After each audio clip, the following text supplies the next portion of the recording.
Welcome. If anything needs explaining, just give me a holler.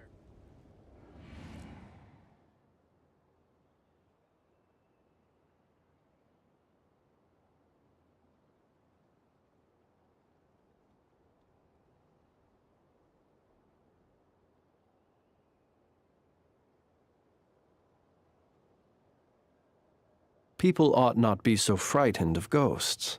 Welcome. They are merely talking shadows, Just give me a chattering away endlessly about their past affairs.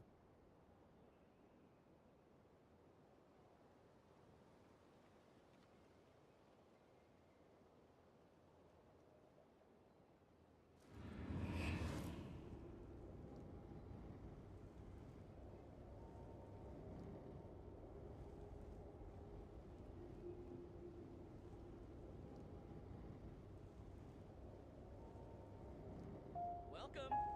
If anything needs explaining, just give me a holler.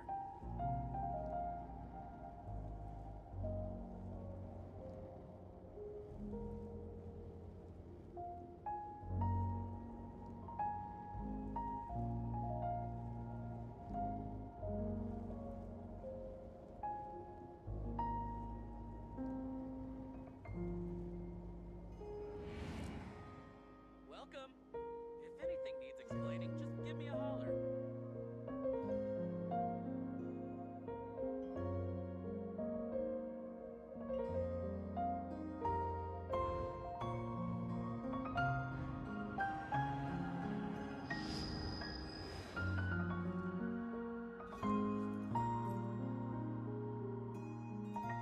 Welcome. If anything needs explaining, just give me a holler.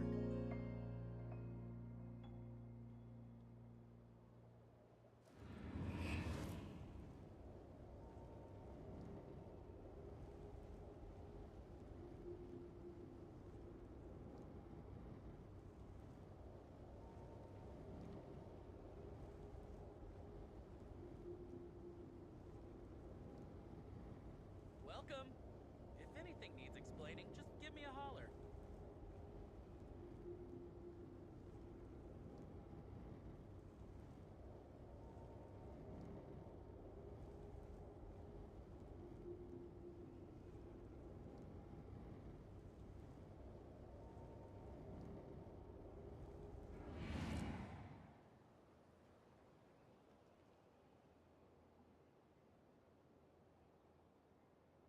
Welcome. If anything needs explaining, just give me a holler.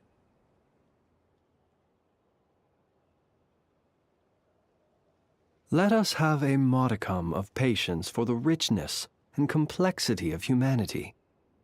The wanton cruelty of the few is not worth our ire.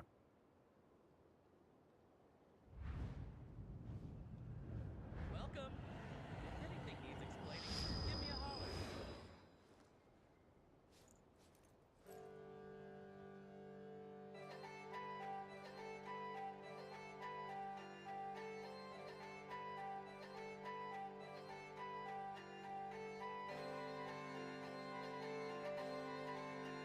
People ought not be so frightened of ghosts.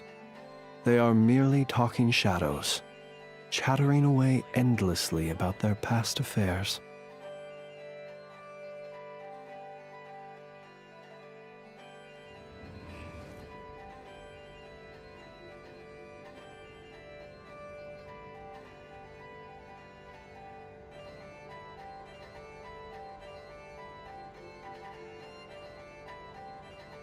Welcome.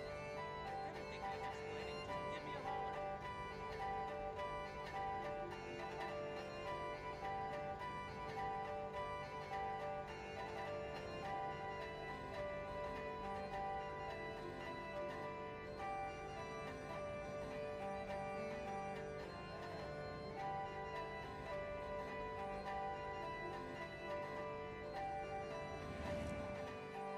Welcome.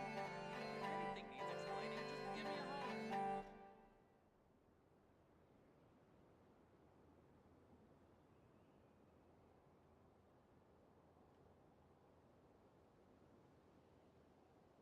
Let us have a modicum of patience for the richness and complexity of humanity. The wanton cruelty of the few is not worth our ire. Welcome. If anything needs explaining, just give me a holler.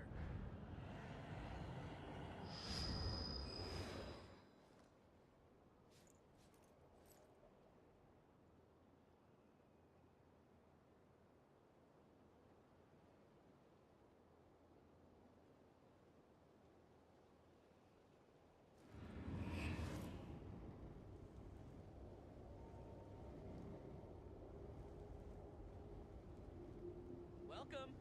If anything needs explaining, just give me a holler.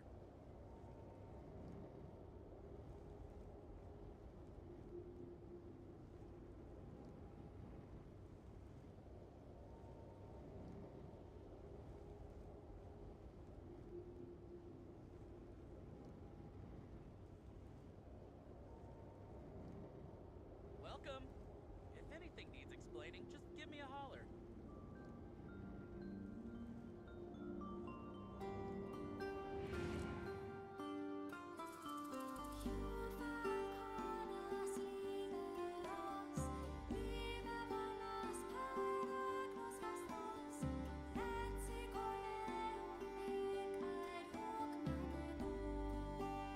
People ought not be so frightened of ghosts. They are merely talking shadows, chattering away endlessly about their past affairs.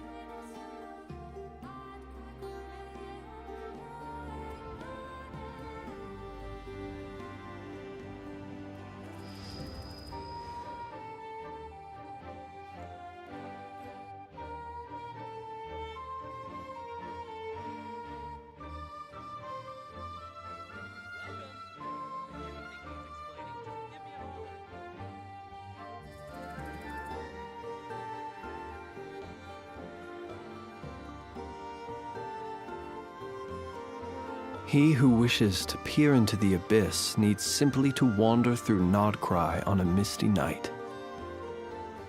The march of the wild hunt will be sure to drag him into the darkness. Welcome. If anything needs explaining, just give me a holler.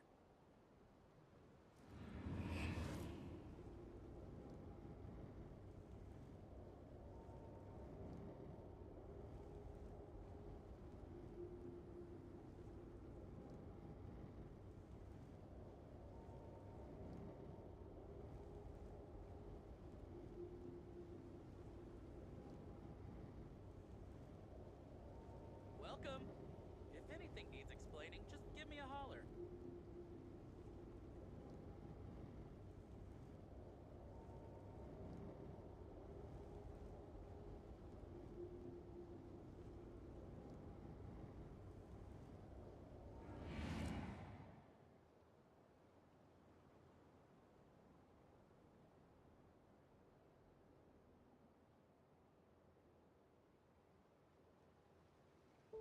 Welcome. If anything needs explaining. Hi everyone, how are you? I hope you can hear me and I hope that you're having a lovely day. I'm Kate in Fantasylands and this is the Bookworm Challenge where I have to read and do absolutely everything in Genshin Impact. And hi Shaya, how are you? I hope you're having a lovely day. I understand completely. If you don't want to spoil yourself, please don't watch. That's why I've put spoilers in the very first part of the title. I don't want to spoil anyone at all. And today I'm obviously doing the second part of the Archon quest, and I'm very excited to defeat Dottore after so much time. Like, he has to go. He has to go. And if I don't sound excited, I'm so sorry. I'm getting sick again for the millionth time this year. It's been way too... I am excited, it's just that my voice probably can't show that because my body is literally dying. Thank you, Shaya, thank you. See you another time. Have a nice day. Okay, let's confront the doctor. Let's go.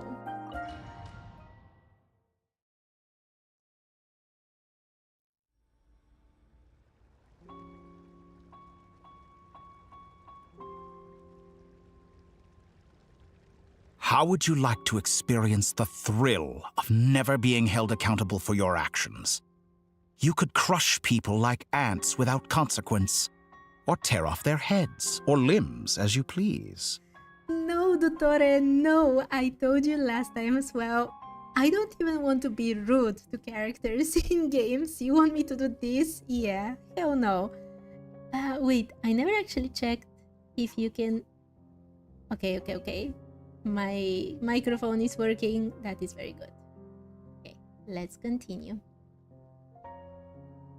Believe me, such a life is but one small step away. What point is he trying to make?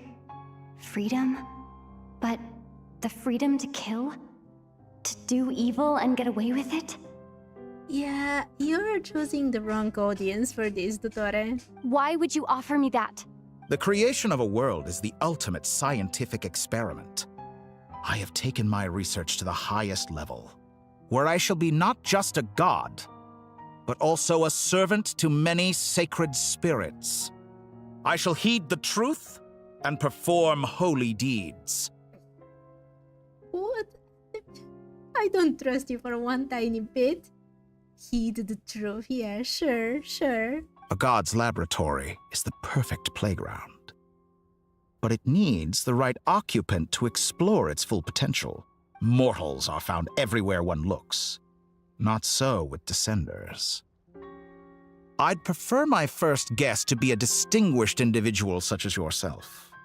And I know you could make the most of the opportunities it offers.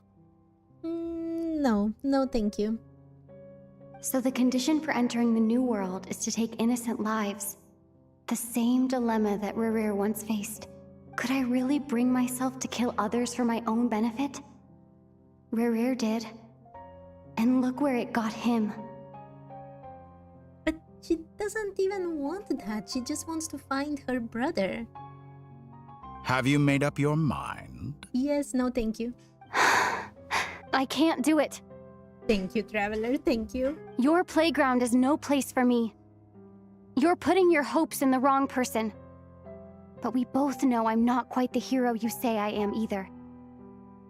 I have my own reasons for the journey I'm on.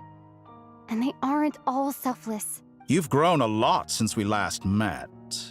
But there are still things you are unwilling to compromise on. This will only hinder you. Why don't I lower my requirements a little as a gesture of goodwill? I'll give you a little time to learn to be a less noble soul. That'll make things much easier for you. A little less. Oh my, Dore. Let me just defeat him. I really doubt I could live that sort of life. And yet you already sound less defiant than a moment ago. The benefits appeal to you because you can read the signs of the time. Why don't we return to my research facility? Your last visit was so rushed. There is much that I have yet to show you.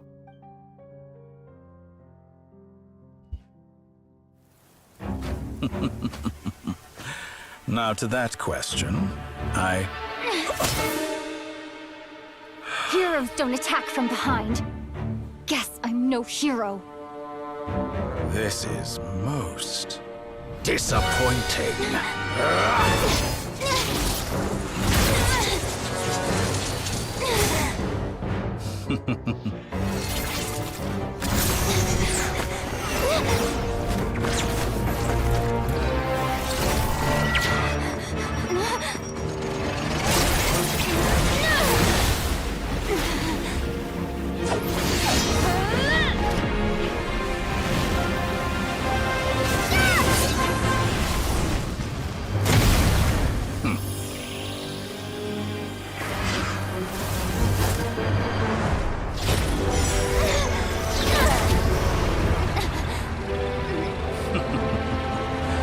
Now then.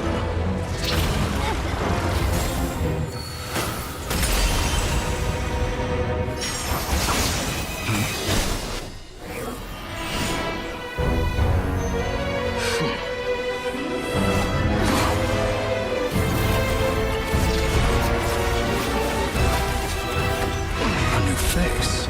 Interesting.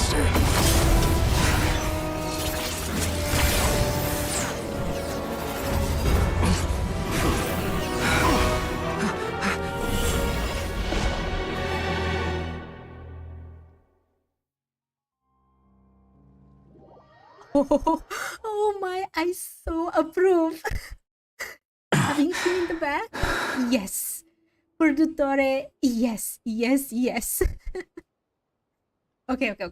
I have more thoughts, but I just realized that I haven't started the timer and it has been like minus 10 minutes while I was waiting, so only 5 minutes that I missed. Okay. So many things. Hi, Duhiri. I hope you're having a lovely day, and I guess see you another time. And Sivam, also hi. I hope you're having a good day as well. Okay. Let me change this very quickly to 14. Okay. Stabbing him in the back. I've been dying for them to finally let us fight with Dottore. And I know this was just a little cutscene, but yes. The other thing is, Dottore, who is now basically a god with the 3 moon marrows, he didn't recognize the Wanderer. So despite being a god, or pretending to be one, or claiming to be one, he is not on the level of a descender, because a descender, like the traveler, knows who the Wanderer was before he deleted everything from his history. That guy, how did you get here? You're still gonna call me Hat Guy after that, huh? You came all this way just to save me? I didn't see anyone else in there who needed saving. It was so passive-aggressive. Thank you so much. Fair point. You just caught me by surprise. Thank you. Wait, you're injured? It's nothing. I'll be fine. I don't believe this. Why are you looking at me like that? Is it that shocking that I'd come to your rescue? I am more shocked that you caught the doctor off guard. I owed you a favor back in Sumeru. Now we're even. Oh, just that? Distracting Dottore was tough. I won't lie. But I thought your whole goal was to fight with the doctor. He's not gonna fall for the same trick twice. That was my one shot. I'd hoped to use it to take him out. Hi to Sanskart. Hi, how are you? I hope you're having a lovely day. I think the senders don't really position under gods of Teyvat, so the rules don't apply to them. They're pretty much alien. Yeah, that's what I'm saying, that they're above the gods. So even though Dottore is at least claiming to be a god, he's still not the sender level powerful, which brings us to a bit of hope to defeat him. I never wanted to obliterate someone more than I do right now. You and me both, Wanderer. Dottore doesn't recognize me, but his segments were originally made based on an analysis of my operational principles. What? I expect it's only a matter of time before he figures out what I am. That's bad. That's actually very bad. I don't think Dottore should understand anything about the Wanderer. So Dottore doesn't recognize Wanderer because he deleted himself from Irminsul. Did he really miss his only chance for revenge by saving me? That's so sad. Why the long face? Hey, I'm not blaming you, okay? And I'm not complaining either. Rescuing you and killing Dottore are equally important goals. Everyone would be pretty stuck without you. It's best you live to fight another day. No spoilers. Nobody's gonna die in Act 8. No, I don't want that to happen. How are you holding up? Are you all right? Hat Guy said to put safety first, so we agreed to run as far away as we could after leaving the energy field and only meet up once it was safe. You don't look injured. It seems that Dottore didn't do anything to you. Yeah, I'm fine, guys. Thanks. All right. Rescue operation complete. Let's head back. There's a lot more work to be done before this is over.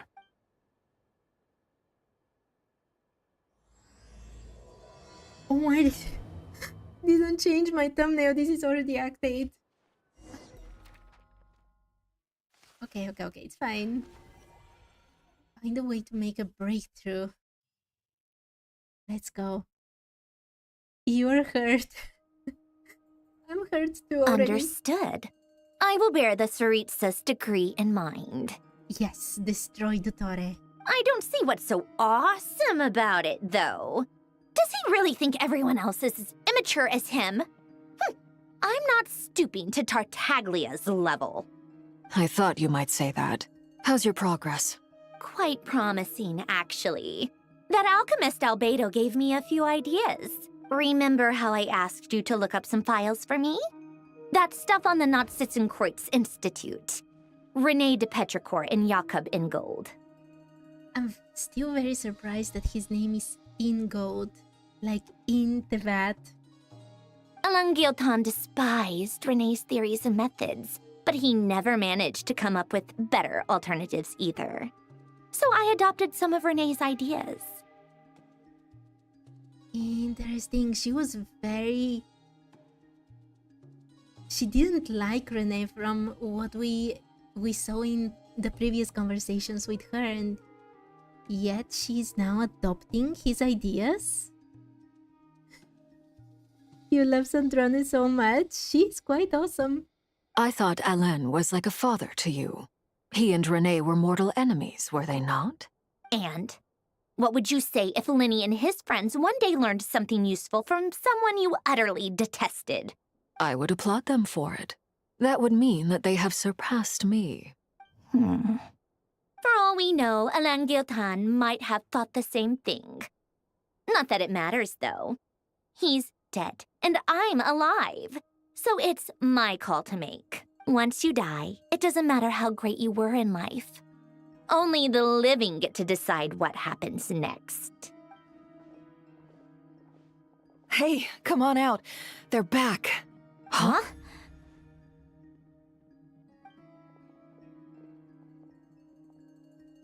You're back? And your head's still screwed on? And you still have all your limbs? He has such a funny way of describing that we're fine. Rene was more of a theoretical researcher and Alain more practical.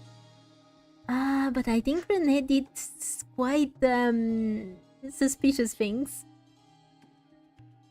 What do I think about Sandrone? She's a very interesting character. I'm interested in her backstory. And, you know, I kind of understand her trying to act all tough to protect her probably much more vulnerable self than she wants to expose to the world. I think she will be pretty interesting to learn about later on. Unless she's the one that dies. What does it look like? Way to keep your composure, madam. Excuse you. I am perfectly composed. Hey everyone, I'm back, if you haven't noticed. Glad you're okay. Yes, it's a huge relief. Sorry for making you all worry. Worry? Oh, yeah, right. You think we, the Fatui, were worried about you? We were worried sick. See, the knave is so sure in herself. She's ready to show her vulnerable side. No, Sans, that's a huge spoiler. The knave is sure of herself, so she's able to say these words like, we were worried sick. While Sandrone is, I believe she's feeling much more vulnerable inside, and that's why she has this very tough act. Hey! The Traveler and I were already friends. You are free to join this mission in whatever capacity you please. Much like your tea parties. Yes, please no spoilers. Please no spoilers. That's the only thing I'm asking. It's a laugh a minute with you guys. I must say, I was quite surprised when Mr. Albedo told me he would need no additional aid. We discussed this on our way back as well. I am rarely so unequivocal, but in this case, we had full confidence in Hat Guy. He said he knew what he was doing. Albedo and I pretty much had to just wait outside on standby. Meanwhile, Hat Guy broke into the energy field and rescued the traveler solo. Ah, so we were in one of the energy fields. That's interesting. I thought we were in some kind of dream or something. That's actually much less scary, even with the thought that, we saw the experiment in another energy field and that was incredibly creepy, but still a far more down to earth than what I expected it to be. Like, I thought Dottore was doing something much worse, putting us in a dream or a samsara or something like this, and getting out our energy to harness it for something nefarious. Okay, he's not that scary. You didn't have to mention that. Well, I'm thoroughly impressed. You are a force to be reckoned with, Hat Guy. Is she back? Is she really back? Paimon! Traveler! It's really you! It's really me, Paimon. I'm back. Oh, thank goodness! Paimon missed you so much! You can finally breathe easy, Paimon. It's great to have you back in one piece! Oh, Paimon's been having nightmares the whole time you were gone! Look at them. Once you reach my age, there's nothing better than watching a misty-eyed reunion between friends. It's nothing. Same goes when you get to my age, too. I bet Ino and Anefa would be tearing up as well if they were here. Varka, I'm not sure Anefa can cry. But Yehuda, don't be rude to Inefa. Oh, yeah, good point. Hey, your eyes are looking a little red and puffy. Come here, let's hug it out. A bit unknightly, but sure. You feel like Dottore lets Kara leave because he was foe himself? He could easily have stopped time. It fits his character. According to what they just said, he just got surprised, right? By a new face? Maybe that's the reason? What? Ew, no! No, thank you. You're not my dad, okay? Knock it off! It's such a weird interaction. Everyone, I'm sorry for all the trouble I caused you. But the silver lining is, I didn't come away from this ordeal empty-handed. While I was being held captive, I learned a lot about Dottore's current capabilities and what he plans to do with them. Allow me to explain.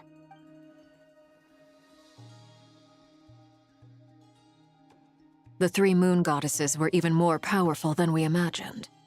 No wonder Dottore believes himself to be equal to the gods. Maybe even superior. Utter blasphemy.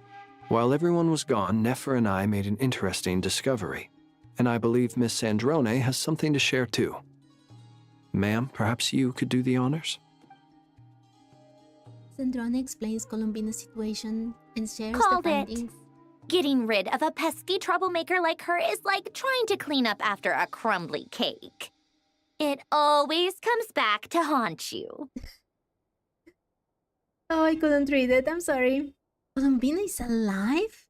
I knew she wouldn't give up. Our next step is to find a way to bring her back. A place where time flows backwards, with no destination in sight. Surely it must have been created for a specific purpose. But I fear the answers are buried deep in Teyvat's history, held by great powers beyond our reach. Considering that time comes back to zero and that it is like a mirror, if she gets to zero, wouldn't she start moving forward in time now? It sounds like she's on a specific path through time, just traveling in the opposite direction to us. The question is, where does that path lead? Or will it keep going to infinity? Luonotar is right here. We considered that question as well. Strictly speaking, time is not infinite. Indeed not.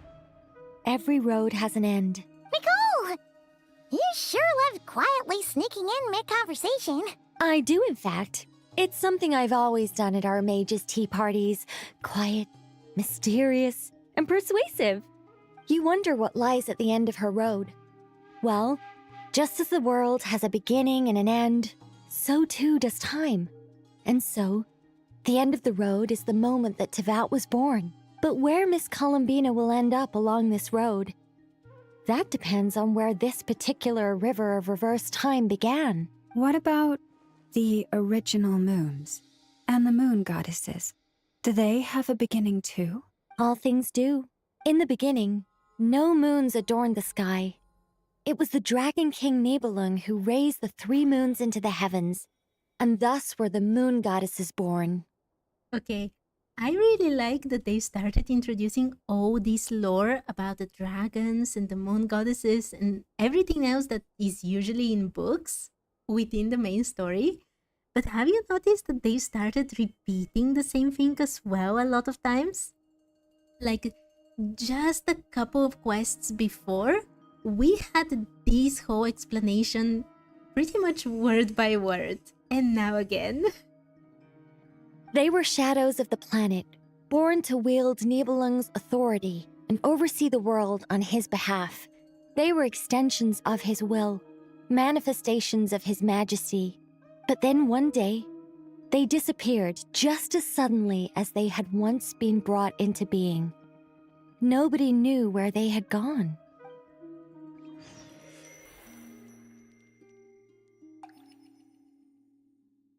We know that... What? Why? Like I thought. No more paths back to reality have emerged since. Nicole giving more lore than the Archons? Yeah, that's true. And if Marco wasn't there, we would have gotten even more. He's like, lore, no thank you. But did you notice that Nicole was just now lying a tiny bit? Because we know from the previous quest that Nibelung basically made the moons into weapons, and he imprisoned the 3 moon sisters. She skipped over that completely. But how can I be sure that I'm going the right way without scenes from reality to keep me on track? I can't even be sure of how long I've been walking for. The further I travel, the less stable this space becomes. There are even moments where I can sense something that feels like abyssal energy. Can time be corrupted by abyssal energy? They can just materialize out of thin air. I have to keep my wits about me.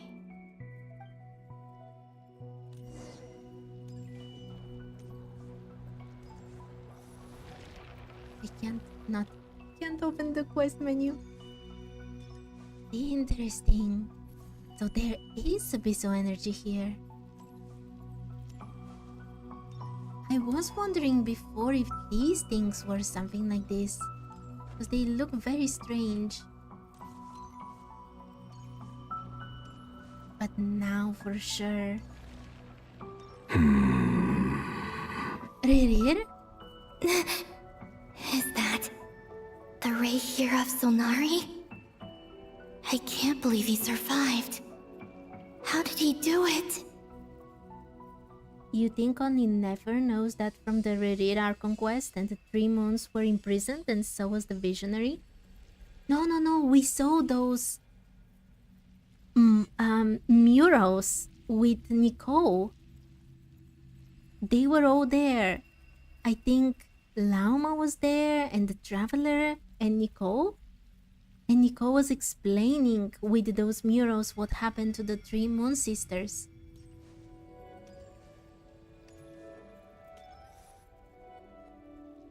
Wait, is he?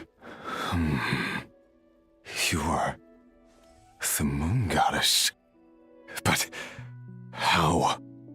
Is he the reason there is abyssal energy here? Please, there's no need. I'm not interested in fighting anymore. Interesting. I find that a little difficult to believe. Yeah, Honestly, so do I. The way you used my own power against me was... It was a brilliant strategy.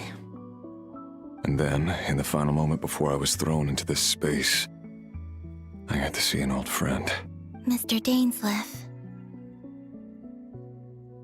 He's so different, it kind of creeps me out. Right.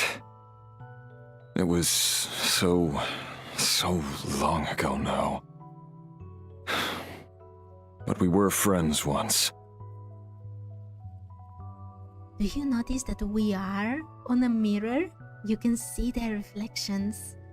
When I first got here, I was filled with hatred, remorse, and rage. How I cursed and devoured. I tore everything here apart.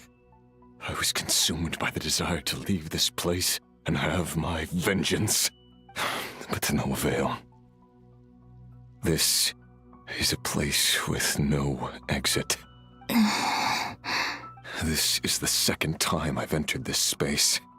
Though I have no memory of the first, I was torn to shreds the moment I entered. Then why didn't he go through the same this time? But this time I survived. It must be partly because of this new body, and partly because of all the Kuvaki I absorbed in Nodcry. Are you the source of the abyssal power in here? That was what I was asking. Not all of it. Some is from when I first arrived here and tried to destroy everything. But there was already a degree of abyssal power here before I entered.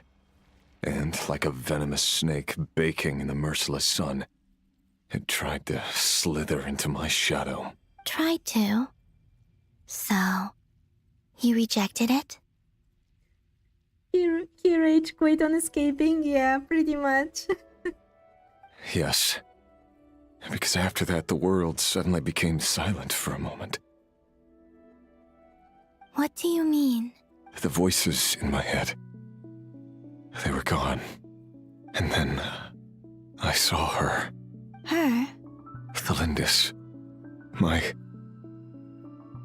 former lover. Never mentioned that she saw a memory of Thelindis leaping into the moon's reflection. Rerir right now just sounded like he was actually in love. And I mean, I know that their whole story is supposed to be a love story, but for most of the time that I have, seen them together, it sounded like Rerir was obsessed with her rather than in love with her. And not this time. More precisely, I saw her afterimage. I'm sure the real her is long gone.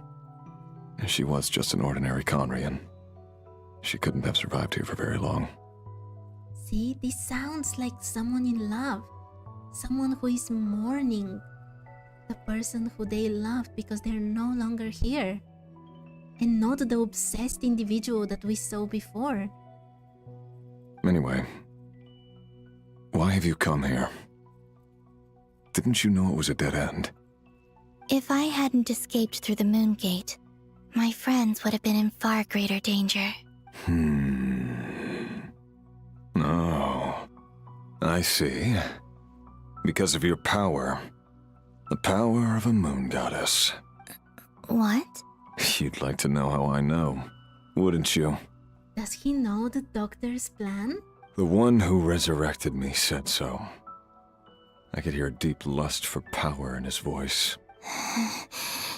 Do you mean... Dottore? Dottore. So that's what he's called. He'd been collecting fragments of my body for a long time. All so that he could resurrect me at the moment of his choosing. Interesting. I had no interest in his research. But being as corroded by the abyss as I was, we were aligned as far as hunting the moons and recovering my strength were concerned.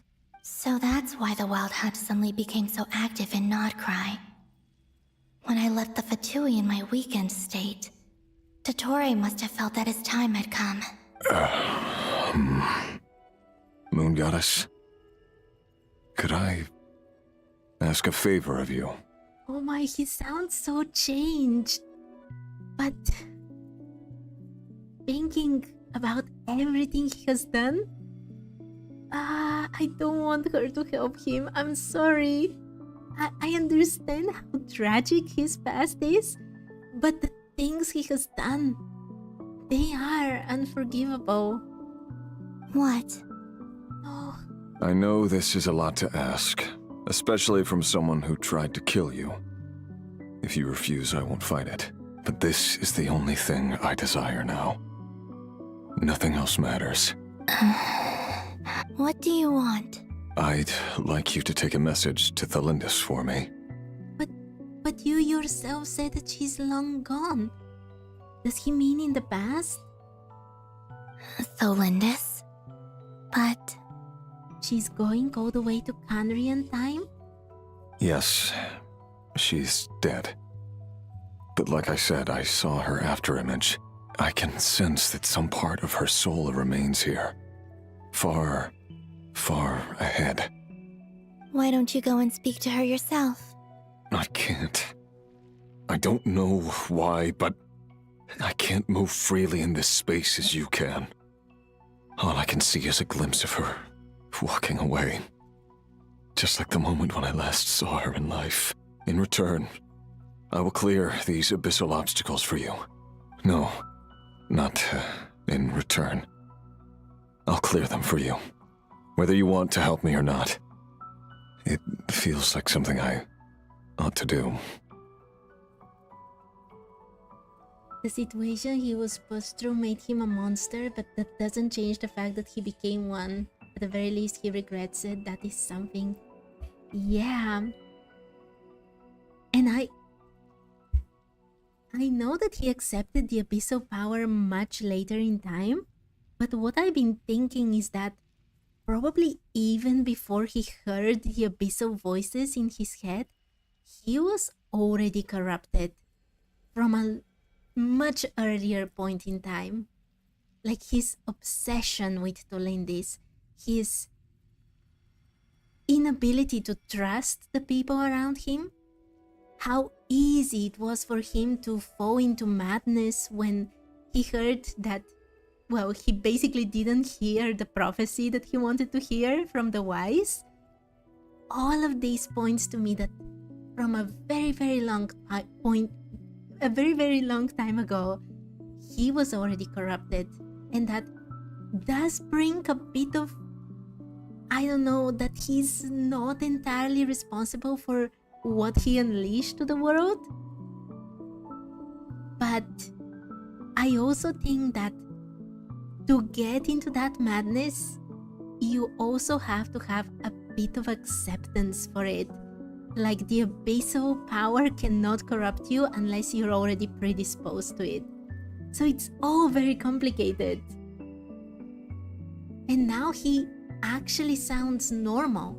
More normal than I remember him at all, even during his past quests that show him in Canria.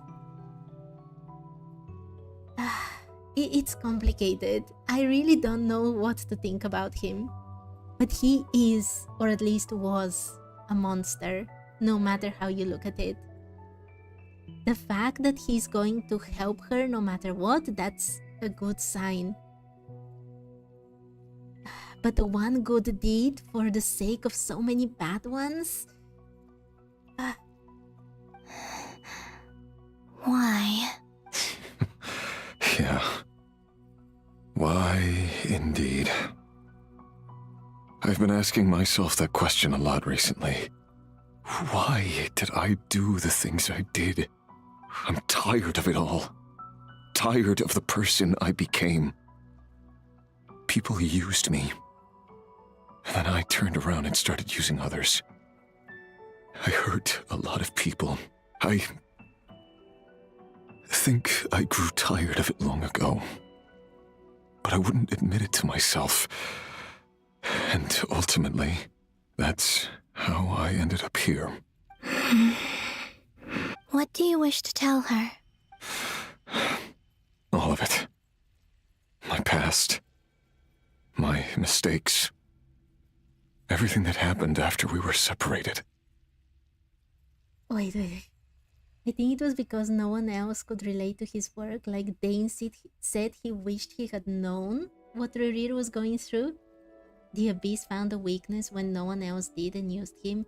Yeah, I think he already had a weakness inside himself. He was perceptible to the abyssal incursion in himself. And that is a real problem. But what I see now, for the first time, I'm telling you, even in those memories when he's all lovey-dovey with Tolindis, I did not feel this. Now I feel like he is in love. He wants to share everything that he is with her. Even though it's too late, you know, they cannot be together anymore. He must realize this after all this time. And yet, he's ready to show everything. Even though it won't change anything, even though Tolindis might actually hate him even more, this is what love is. Before, he just wanted to hide everything, show this perfect self. This is not love. This is obsession, or just the desire to get with someone without actually, you know, wanting to be with them, just having them. Is it okay if I give her the abridged version? Colombina, that's so rude. Yeah, I'm sure there's plenty you can skip over. Just tell her the important parts. Whatever you think that means. Like the part where you relentlessly tried to kill us. I love Colombina. She's so passive-aggressive. She has learned from the best, basically. It's up to you. Love demands honesty. But my relationship with Thelindis was built on lies. See, he even recognizes what I said before. He was selfish. That was one of his weaknesses. Only wishing for happiness, but that in itself was the reason he lost the one person who kept him happy. Ironic, yeah, absolutely. We hid too much from each other. But after living my whole life in the shadows, I don't want to hide anything anymore. And she was also hiding things from him. And the saddest part is both of them knew the truth, and yet they couldn't communicate. That was what was telling me that what they had, wasn't love. Each of them had their own weaknesses. And I believe that Tolindis as well was affected by the abyss. Like, if she were not, I don't think she would have jumped to the dark side of the moon. This was all abyssal corruption. The abyss played with them completely. But there was a reason why they were affected. I will do my best.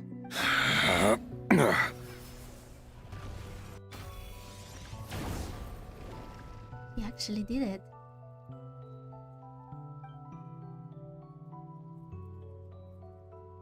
There. The abyss will no longer stand in your way. Even though Mr. Dainsliff felt he had to fight you, I think he still regarded you as a friend. Dane? He said that you betrayed him, but he also felt great remorse at never having understood what you were truly going through. Why tell me this? Because if he'd known that someone could take a message to you, I believe that's what he would have said. Thank you. It means a lot. I know this will sound strange coming from me, but don't die, Moon Goddess. I can tell that you're determined to get out of here.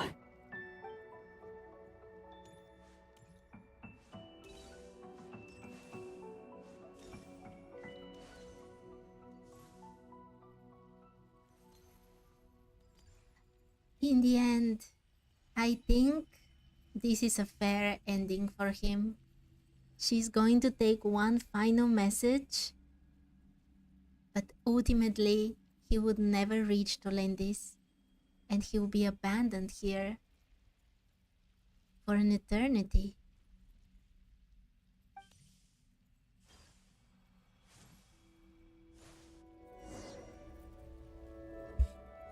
Continue onward.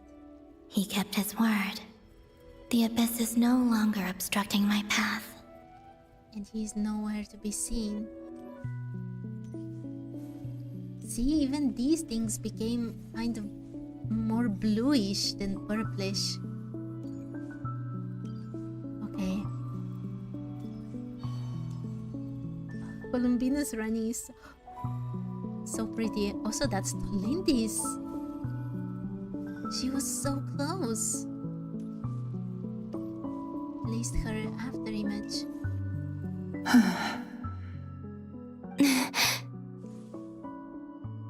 Is that Tolendis? She wasn't far off at all.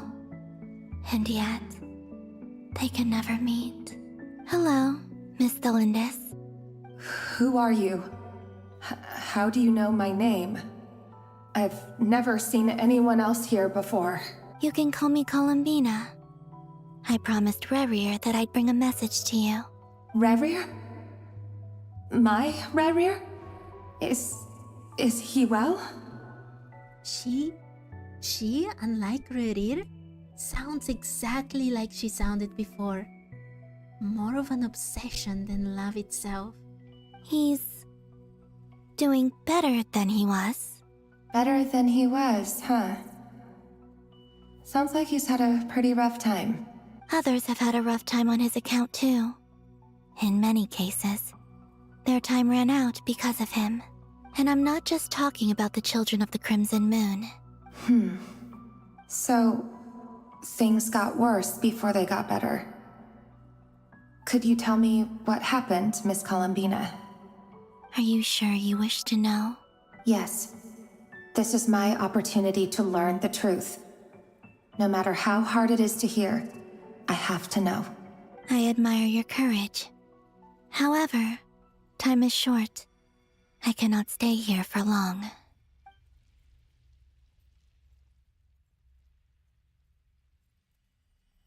Rerir had seeds of hatred in his heart, and many people nursed them for their own ends.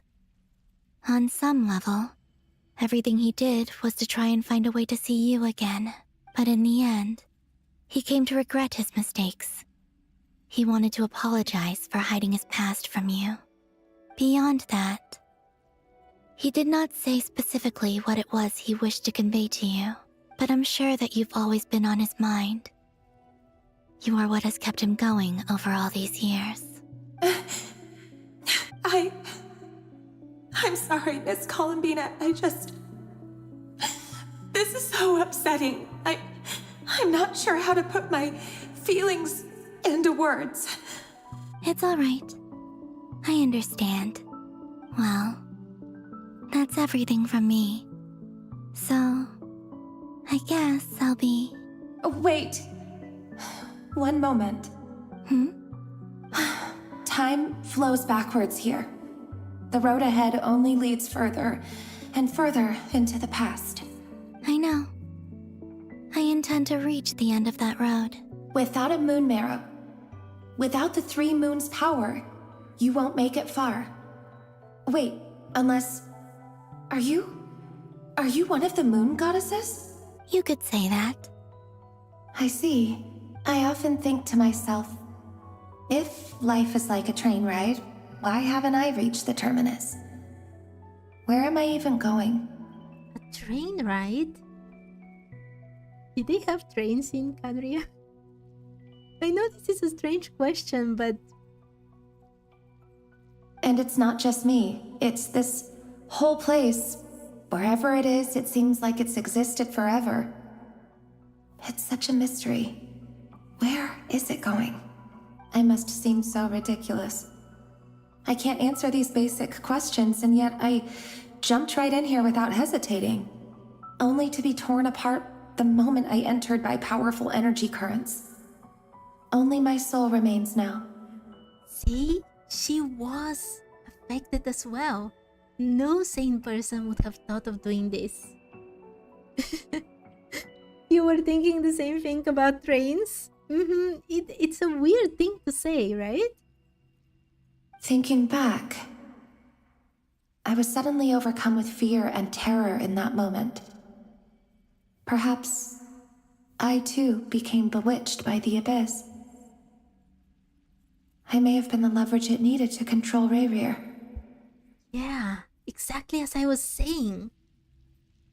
I used to be a researcher at the Universitas Magistrorum in Conria, researching the iridescent moon's marrow. Eventually, I came to the conclusion that time in here flows in reverse. They did have ruin guards and more complex machines, so yeah, in a way it would make sense to have trains, but I don't know, I still find it so mundane, the idea of trains. It's not something I would connect with Canria. We shall see. Canria is definitely coming. After Snezhnaya, I don't know exactly if after Snezhnaya, because when you look at the Teyvat trailer, the Canria chapter is not... like the number is not shown. So we actually don't know we're going immediately to Canria after Snezhnaya, but one day we will know if they had some kind of trains or not, I guess. Rayrir was one of the Vinster King's retainers. With me, he was in an impossible position. It plagued him constantly. I wanted to help him escape his lot in life. I wanted him to be happy, so I thought I'd use this place to return to the past. At the time, I thought I could just go back to the day that the Vinster King first found the prince. It was only after meeting the prince that the Vinster King started going too far with his research into the abyss. That was the day all of our woes began. I thought I could stop the king from ever meeting him and solve everything. Interesting. I mean, we knew from a long time ago that the sibling is intricately connected with the abyss. But two travelers, one aligned with the abyss, one aligned with the light kingdom, probably the traveler. Inevitably opposed to each other. I couldn't kill the Vinster King himself, so I had to find another way to save Rayrir. That's why I wanted to go back, to kill the person who had brought new possibilities to our realm. She wanted to kill the sibling? What? You're looking forward to Mara Javari the most, but is the only thing with Mara Javari that we get is what we already got with Bennett? I'm sure it was a futile endeavor, but the abyss probably enhances the basest human desires. So I naively hoped I could change everything, but I was simply too weak. Like a speck of dust against the whole universe. Look at me. I didn't even survive the journey here. Not physically, at least. I know I'm never getting out of here. But you're different. You can make it, and I want to help you. I owe you that much. How do you plan to help me? Have you noticed the golden energy that exists here? Sivam, I don't agree completely with this. The Traveler has shown to be able to purify abyssal powers, while the Abyss Twin uses it. We heard in the previous Archon quests that she doesn't purify abyssal powers. She absorbs them. Which is even more interesting. I wonder if the Abyssal Twin can absorb light power. And together, they become something completely unknown, something strange and maybe even unnatural. There's so many possibilities. the other thing is that I think that they're prisms, both of them. We were talking in the previous Archon quest, in this chapter, that you need a prism through which you have the light enter, and then there are the different elements coming out. And if you look at the traveler and the siblings' outfits, their outfits both have the prism motifs to them. So they're really the one at the center of it, not just at the center, but probably someone who is on the level of the primordial one, the same type of being. Based on my past research and my observations since coming here, I believe they carry you forward faster. I can share what I've learned and help you understand the pattern in which this energy appears.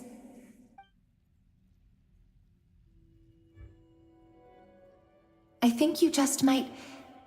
Now, I know you will be able to change the past. But is it change the past? That's also a big question.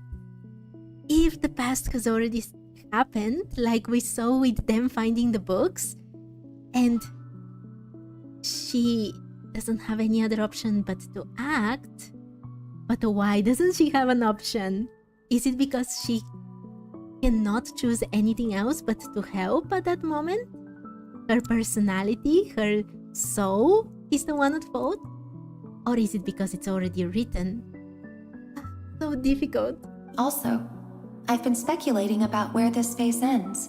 The documentation was scanned, but from what I know of the legends about the moons, the oldest ones seem to begin with Nibelung, king of dragonkind. I have no way of verifying any of it by this point. But if it's true, you might be able to reach that era if you keep walking. Understood. Thank you, Miss Delindis. I'm the one who should be thanking you. If you hadn't entered this realm of everlasting death, what use would my deductions be? Thanks to you, they have some meaning. About Rayrir, I'm so sorry. For everything. It wasn't your fault. That's not true. Because we both feared bringing trouble upon each other, neither of us ever told the truth. And that dishonesty sealed our fates. See, like I've been telling you, she's realizing all these things. Little by little, that they had the weakness that allowed the abyss to enter in them and to manipulate them. But enough about that. I wish you a safe journey, Miss Columbina.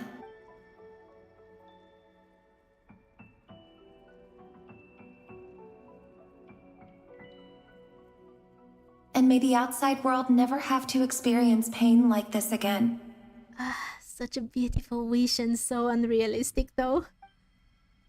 Rayrir, you're there, aren't you? They going to meet?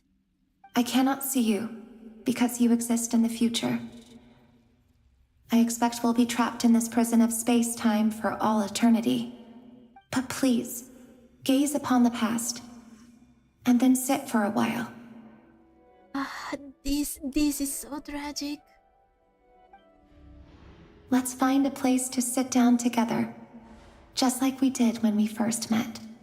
They finally truly love each other. And then they're separated still, forever.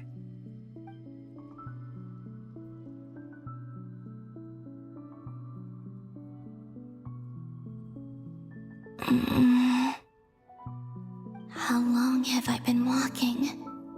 How much further till I reach the end? Is there even an end to be found? Everything's getting blurry.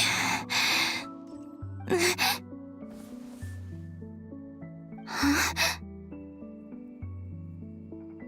Who is that? Are you all right, little sister? A moon goddess? Have you come from the distant future? No, don't change it now. No, Genshin, you're going to give me a heart attack one day. How exactly did the moons just disappear? Shouldn't it be a little harder to get rid of major creations like moons? The world is a vast and ancient place. On a certain scale, all life lasts for but a fleeting moment. Miss Nicole explained that the moon goddesses likely perished in the War of Funerary Flame. The moons themselves were also destroyed at that time, save for the Frost Moon, from which a new moon goddess was later born. See, this is the one I was telling you about. These are the things we learned from those murals. Am I missing something then? 'Cause the stories say that the moon goddesses were born on the moon, but doesn't Columbina say she was born in Nodcry? Huh, you're right! Why do their birthplaces differ? What's the difference between the two generations of moon goddesses? Also, remember what Sandrone said? Her scans detected 4 moons. In other words, 4 moon marrows. Technically, the result of the scan means that 4 moon marrows were detected and positively identified as moons in that moment. In other words, this piece of information alone isn't enough for us to know how Miss Columbina is doing right now. Yep. We have no way of staying up to date on whether she's dead or alive. She's on her own for now. But at least she's trying her best to get back to us. Yeah. She's a tough cookie. And a sore loser, too. We have to trust that she'll find a way. Because we really need her power.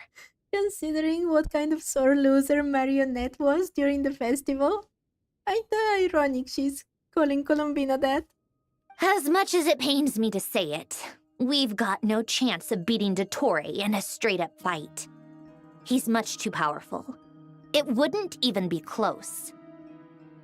That maniac is going to devour everything in his path until he reaches us.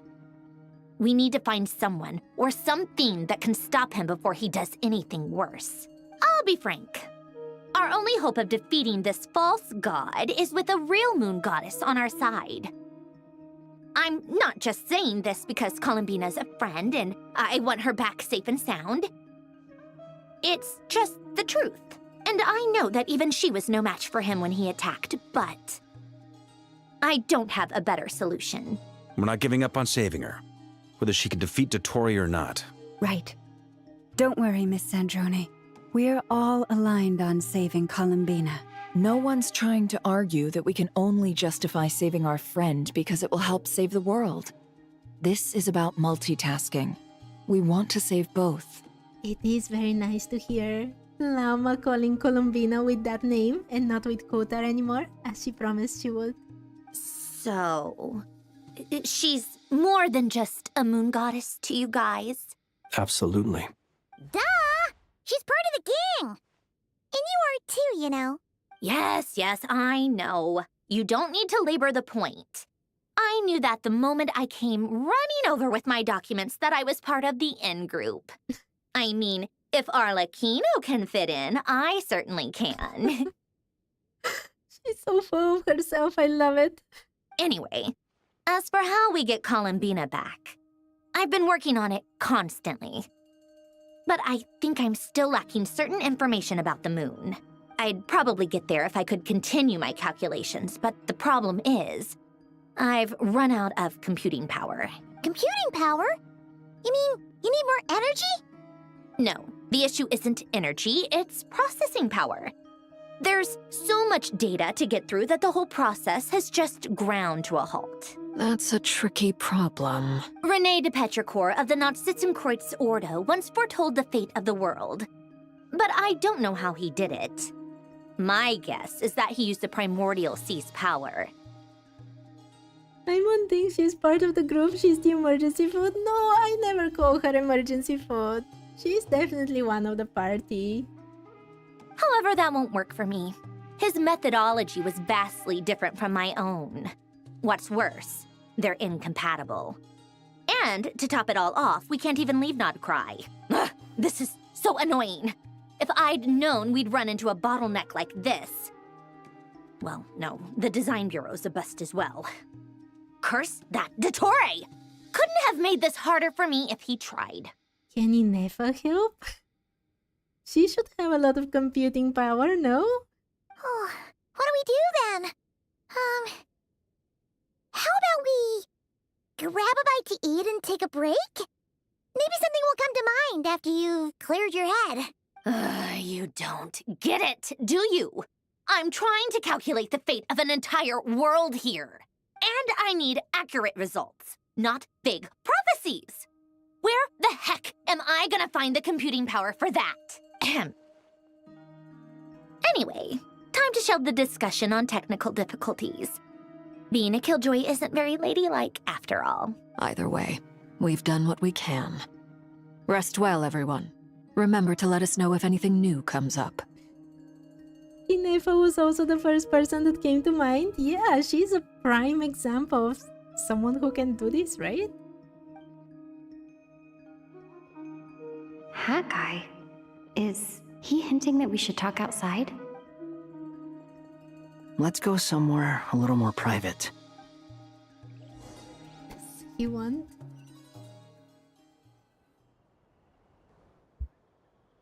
You know that Dory went back to Sumeru, right? Yeah, she said she would, right? Yeah. She mentioned she was planning to head back. Things aren't looking good for Notcry. She's gone to spread the word so that Sumeru has a chance to prepare for the worst. From what I know of Dottore, there are two possible reasons why he hasn't made a move yet. One is that he's still working through some kinks in his new powers. The other is, he wants to see how we're going to react. He'll easily devour everything eventually, so I guess he's in no rush to make it happen. The first false god he made was me. Now it's his turn. Even though my records were erased from Irminsul, Dottore's ideas haven't changed one bit. He once told me that becoming a god was like turning yourself into a hungry wolf or giant serpent to devour the moon.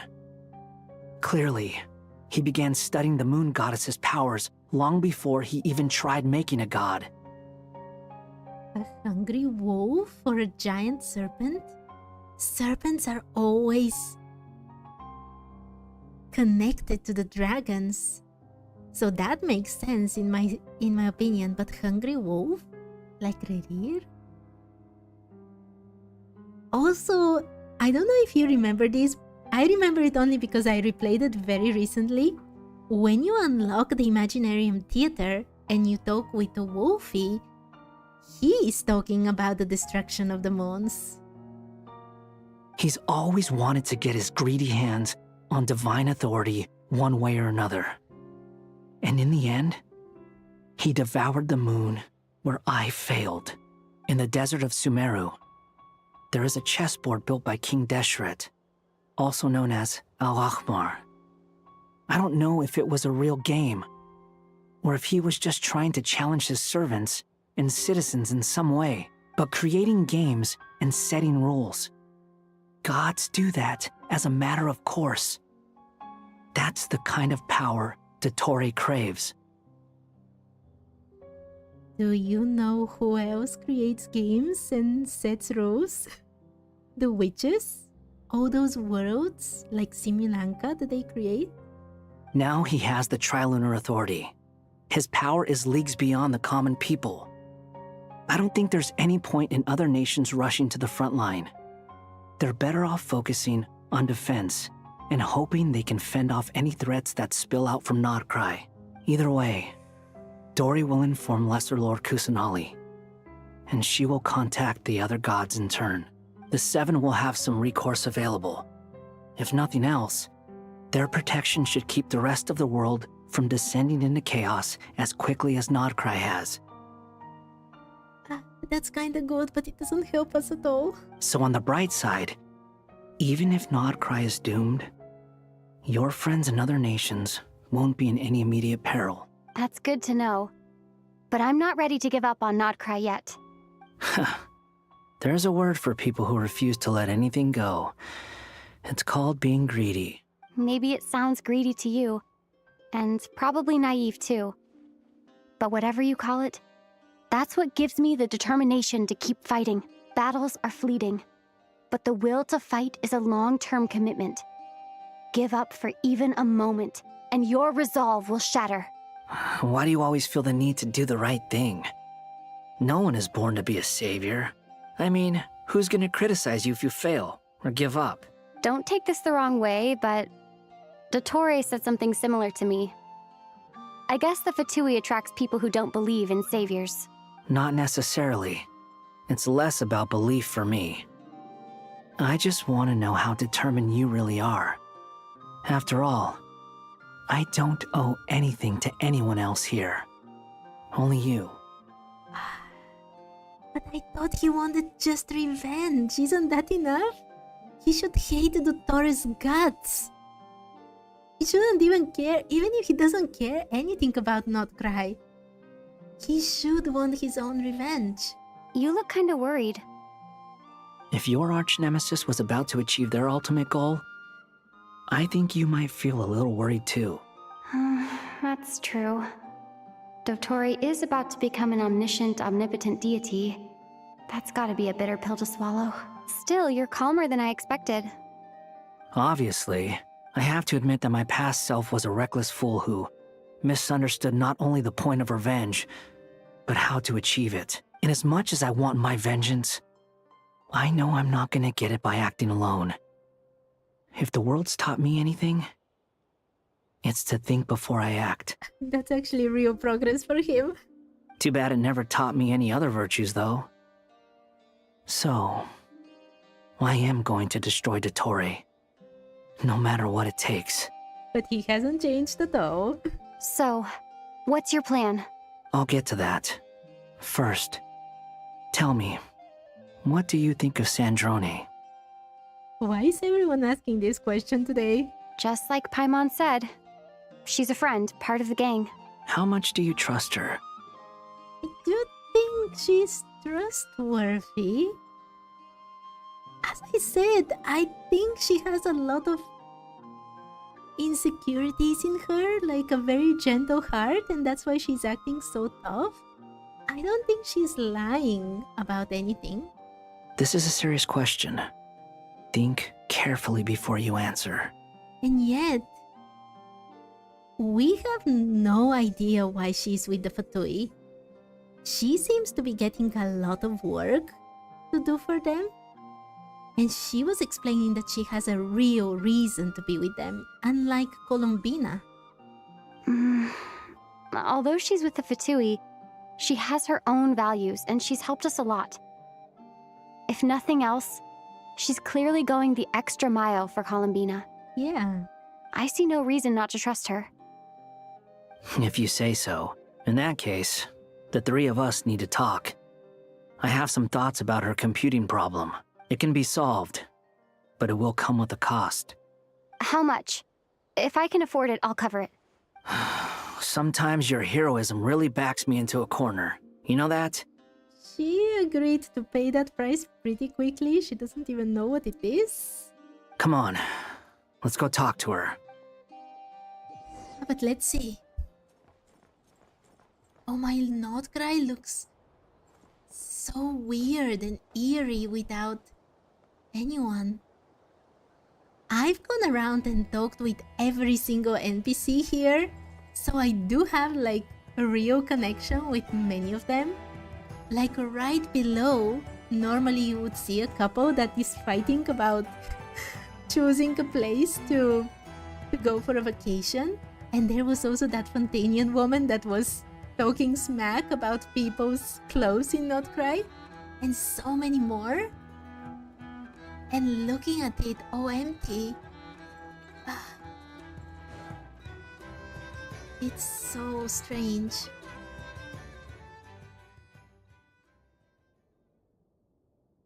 Miss Androne, Traveler. Hey there. Paimon's here too! She was just helping them sort through their things. How did your chat go? You talk to NPCs?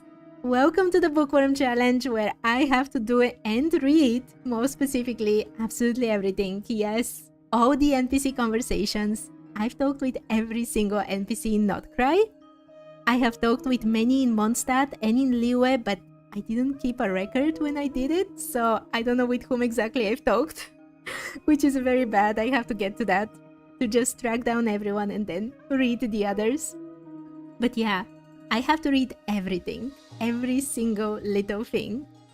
Talking with NPCs is actually pretty fun. Reading character descriptions for talents is something that I don't look forward to. That was fast. The call only just ended.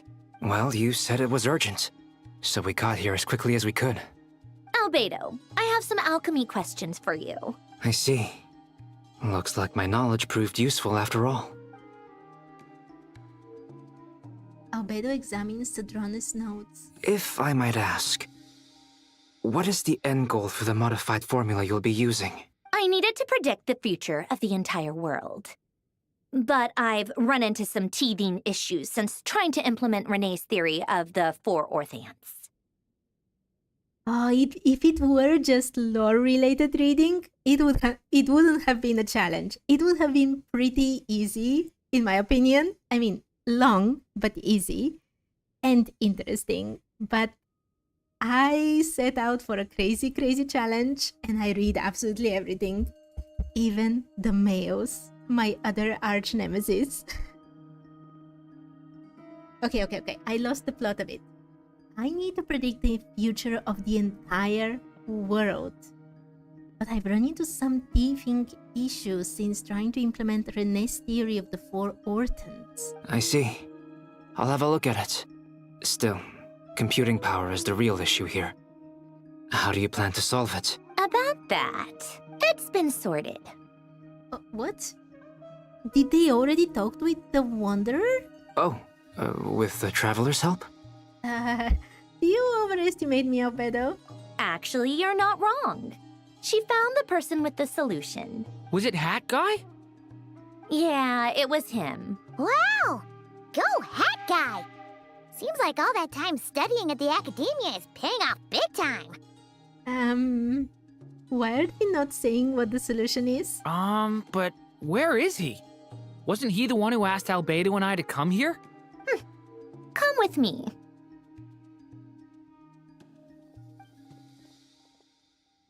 Hat Guy? What's happened to him? Hat Guy! Can you hear us? Wait, is he the one providing the computing power? No response. I guess he's in hibernation. He is also a puppet. Hat Guy mentioned that he was a puppet.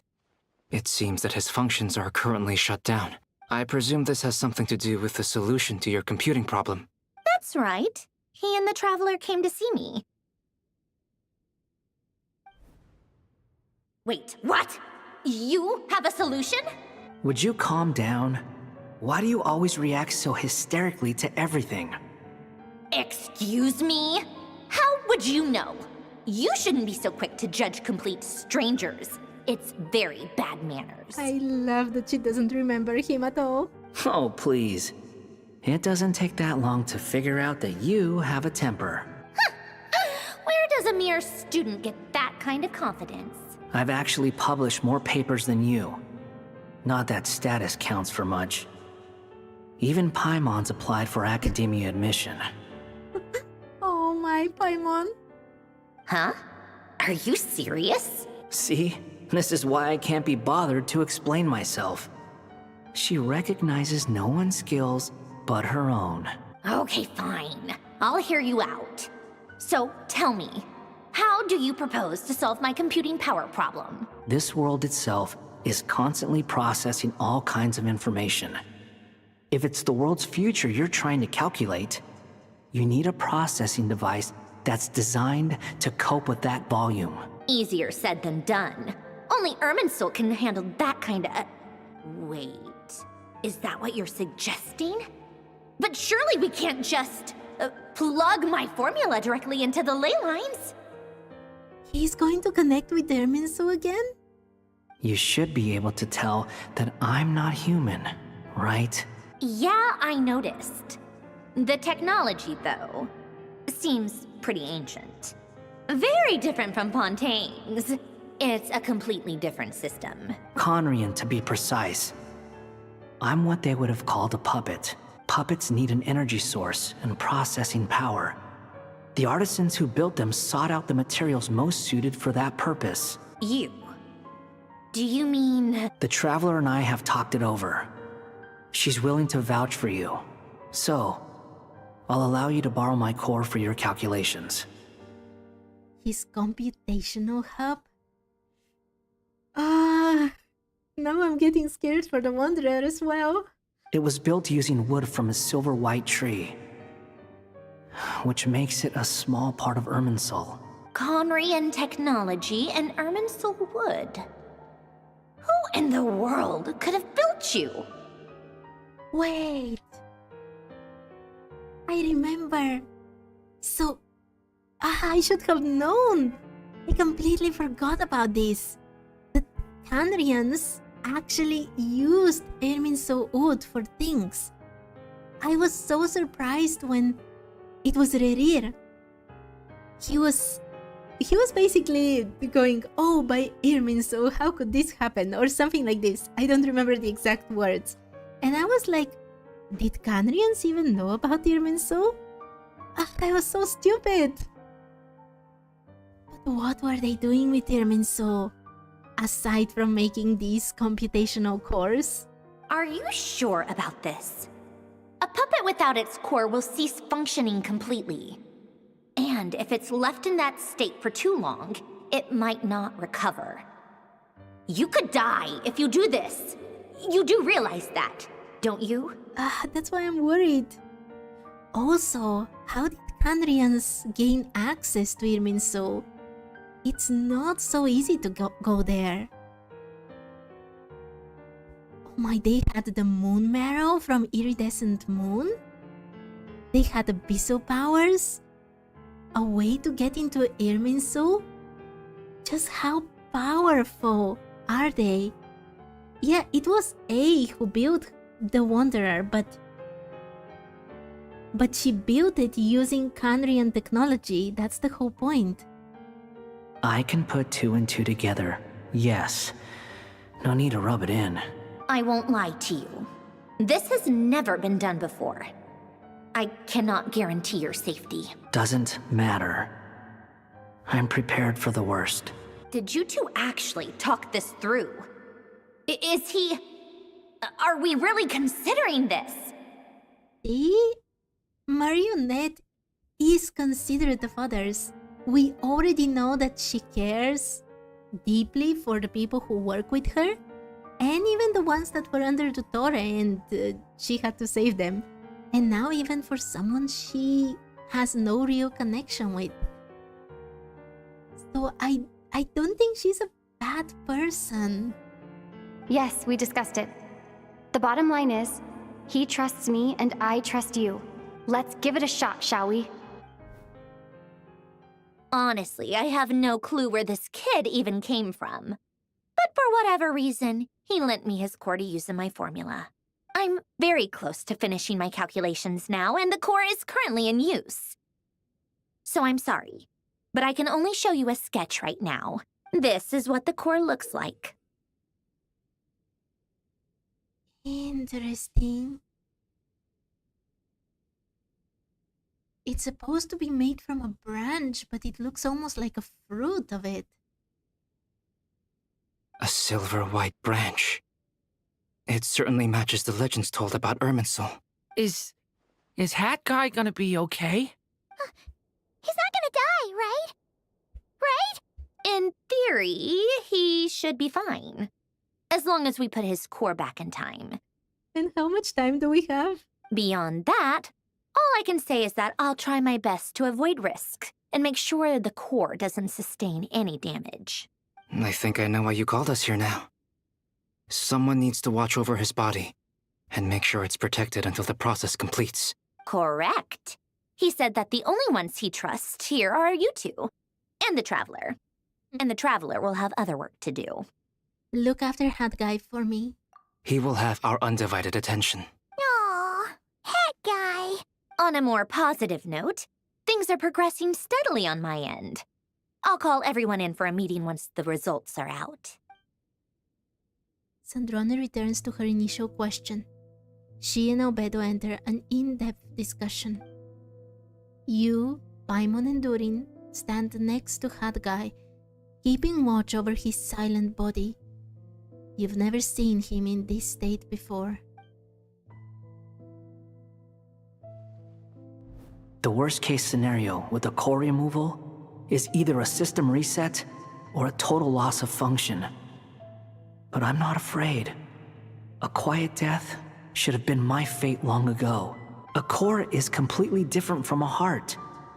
It's like another vital organ entirely. I never believed it could be a true replacement for what I sought, but in the end, it turns out the core was more useful to me. Pretty funny when you think about it. It's like the punchline of my entire life. Do you think there's any difference between a puppet and a human? If not, then this would just be another samsara. These are questions I've been mulling about a lot recently with Genshin. What is the real difference between puppets and humans and fae and machines like Inefa? Is there a real difference aside from the name? Because this world may well be a samsara after all. I have already experienced both a past life and a next life. Part of me wonders whether I'm only capable of making this decision because I've become a real human. What's with that expression? Isn't this a good thing? Sanjoni will succeed, won't she? She has to. She will. We all have to persevere until this is over. That's right. And I'll protect you all until a moment of victory arrives. You suddenly feel like the concept of time has become blurry. It rushes forward for you, yet marches backward with every step that Columbina takes. Silent, yet turbulent. The Taurus words echo in your ears. These 4 divisions anchor the world and shackle those who live in it. He may be deranged, but he understands well the rules of the world, which now test you all. That's so ominous.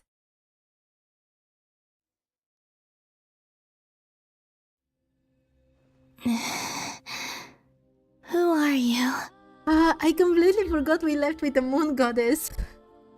This quest with the jumping from one story to another, it really plays with my heart. Call me Sonnet. You have the same power as Canon. She is a moon goddess. Sonnet.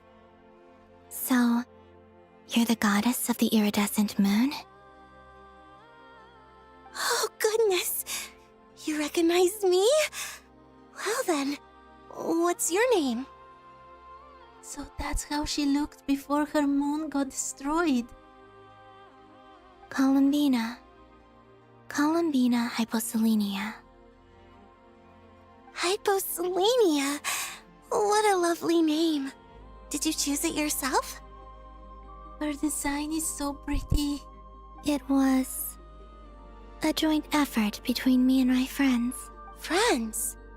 You mean your friends in the heavens? Huh? Oh, sorry. You must be exhausted. I apologize. Hang in there. Let me introduce you to my older sisters. Do you mean the other 2 moon goddesses? Arya and Canon? Yeah, she was the one taken over by the abyss.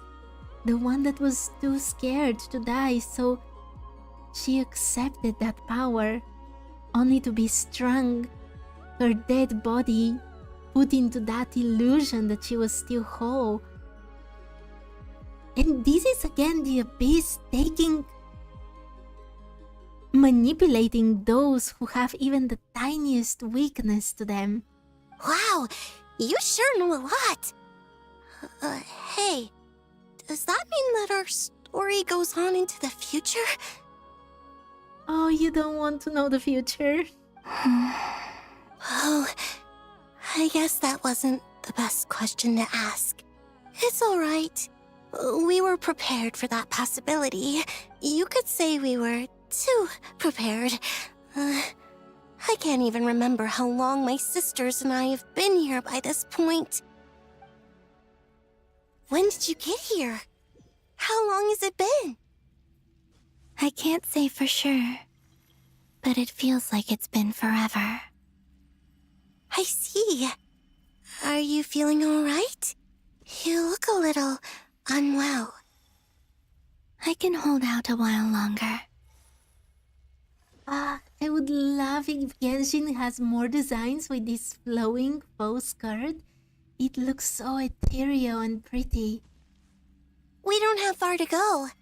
The place where my sisters and I are based is just up ahead. Don't worry, they're both really nice. I'll introduce you. Her hair is so pretty. I love it so much.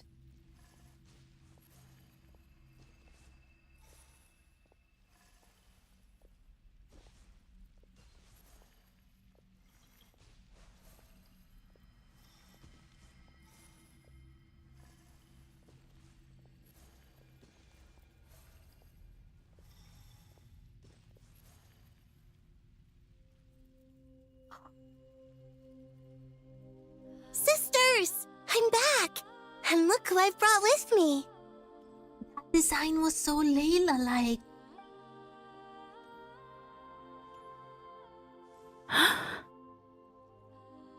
Oh my, they're amazing! I'm talking about this one. The veil looks so much like Layla's. It's our lovely little sister, born in the far future. The pleasure is all mine.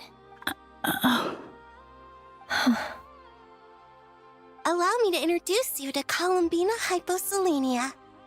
This is Arya, the goddess of the eternal moon. Oh my, I love their design so much. And this is Canon, goddess of the frost moon. Canon, don't you think Hyposelenia's power is similar to yours? Hello, Columbina. I apologize for our startled reaction just now. And please, forgive our little sister if she's been annoying you. She tends to talk a lot. You said like someone who has never met Nicole. It's fine. You seem shy. Don't worry, Columbina Hyposelenia. No one can hurt you here. Could you tell me where here is? Please. I must know. Hello, Roberto. How are you? I hope you're having a lovely day. You're glad they didn't make them a normal NPC model? Well, that would have been a huge shame. That would have been blasphemous to make moon goddesses like normal NPCs. My dear sister, this is where Teyvat's original ruler, the Dragon King Nibelung, imprisoned the moon goddesses. Imprisoned them in time? In this, probably the 0 point of time? What? You're scaring her, Canon. No, I'm fine. Please, continue. Nibelung, our original master, created us in the distant past to maintain Teyvat.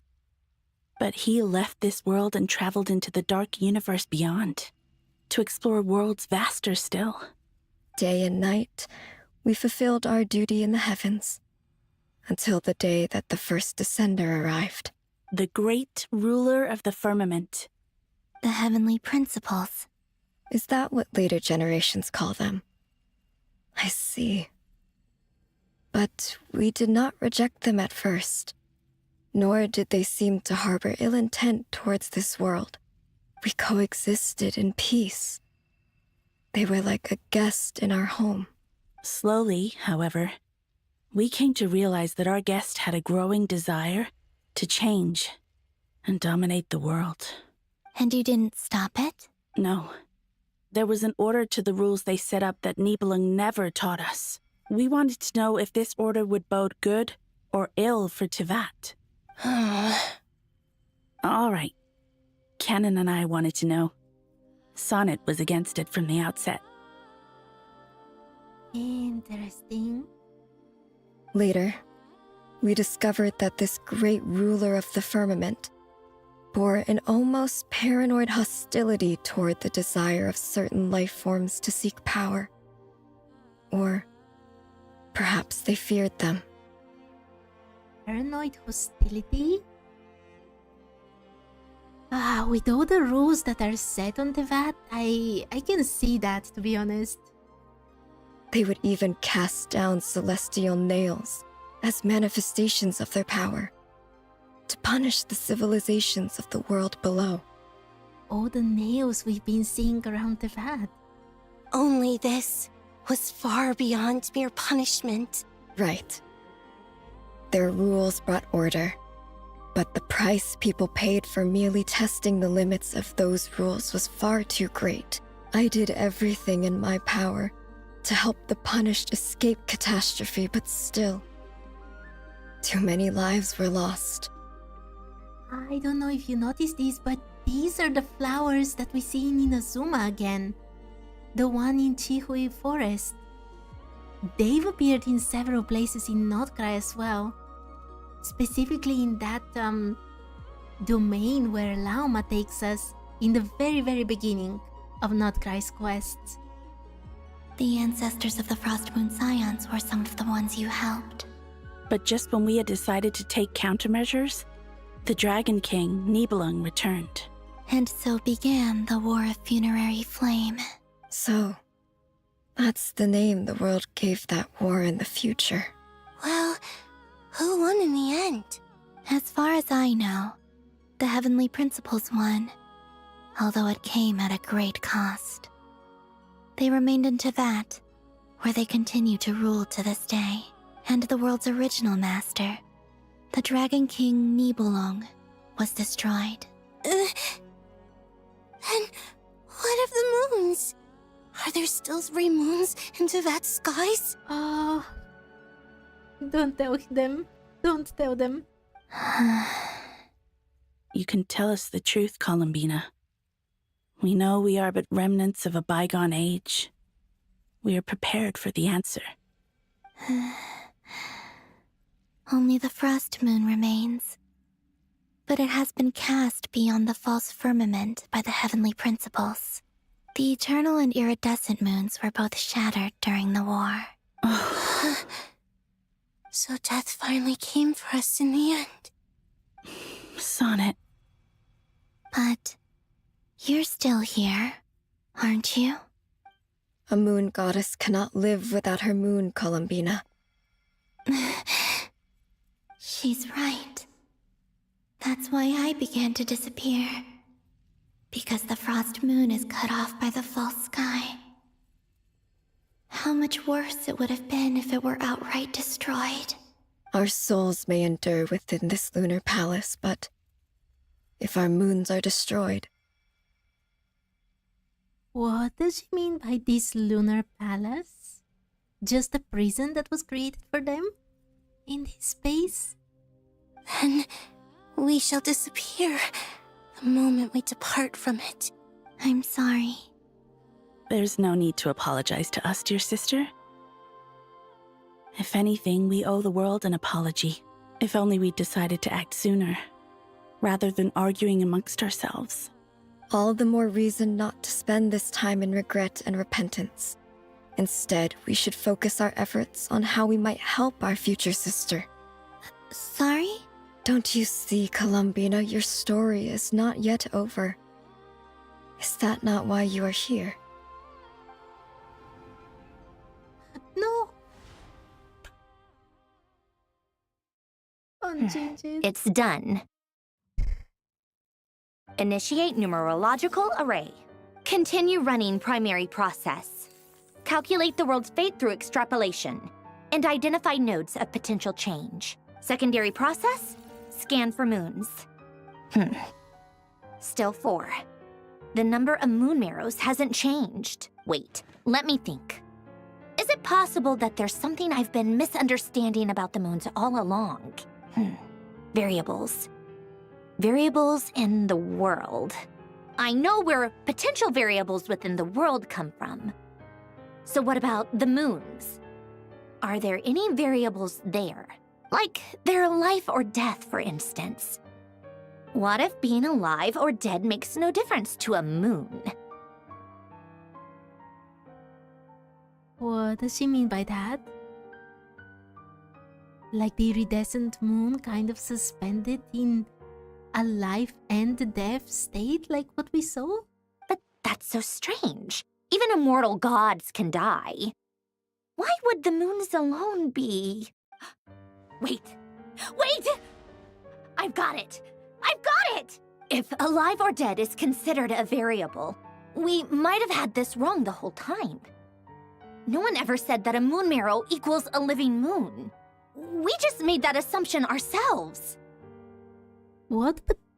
But how did we make that assumption when we knew that the moon marrows existed? They even materialized after a moon goddess was destroyed. Like the eternal moon marrow and the iridescent moon marrow are the ones we have. And then there is no frost moon marrow because Columbina exists. Initiate secondary process. Scan again. This time filtering out interfering perimeter, moon marrow.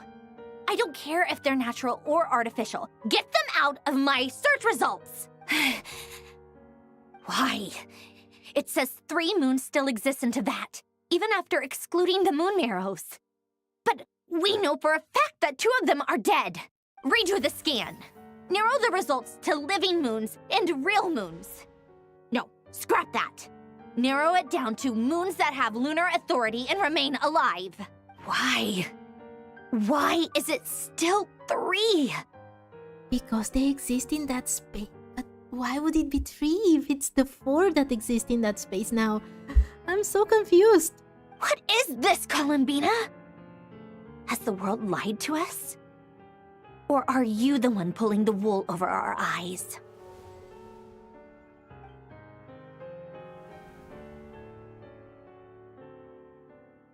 So, you think that the moon's reflection might be where Nibelung imprisoned the 3 moon sisters? Yes, it would explain a lot, such as why that space would respond to a moon goddess's power, opening the moon gate at her command. It would also explain why Miss Columbina has been unable to leave, and why time flows in reverse there. In the messages she sent, Columbina promised us she'd find a way to return.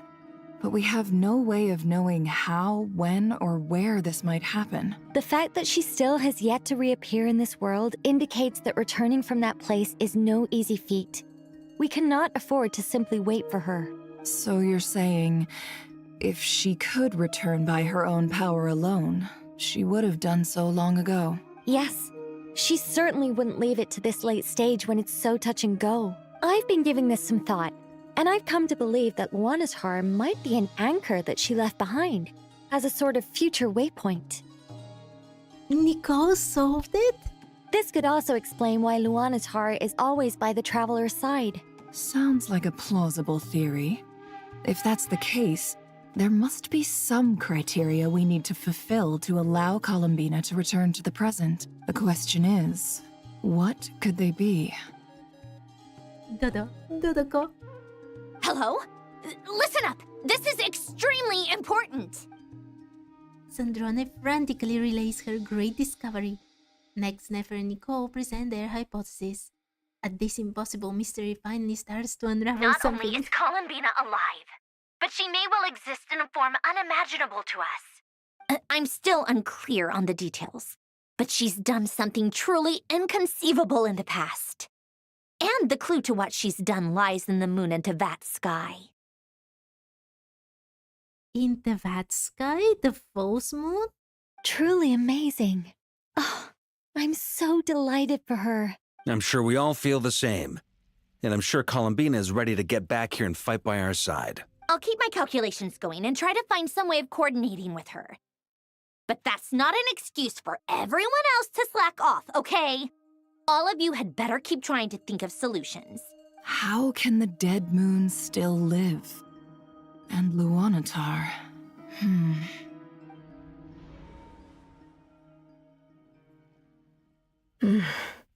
It's hard to believe that's what will happen in the distant future. Our authority is linked to the most fundamental rules of Teyvat. I suppose it's no wonder that many would covet that power. I didn't realize that when you said friends, you meant people who live down in Teyvat. That's so lovely. I always wanted to go down there and have some fun. Oh, I feel so bad for Sonette. She's so young, basically, and she wanted to experience the world, and her fate was so awful. Have you ever tried leaving this prison? Of course. Between us, we've tried everything. But no matter where we go, this space will eventually bring us back here. It's like the center of a whirlpool. Everything ultimately converges here, at the moment when Nibelung imprisoned us. In that case, have you tried using any of those pathways that connect this space to the real world? Sorry?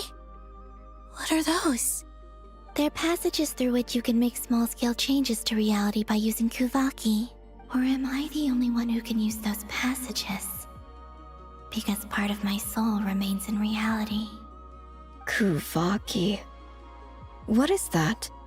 They don't even know what Kuvaki is? You don't know? It's a unique kind of elemental energy found only in Nodcry, the land from which the moons arose. Oh. Well, it's true that the moons first rose up from the part of Teyvat you say is called Nodcry. But there is no difference in the elemental energy between there and anywhere else. What? Was Columbina the reason there is Kuvaki? What? Could you show us some of this Kuvaki hyposelenia? Maybe if we see it, it'll make more sense. Okay.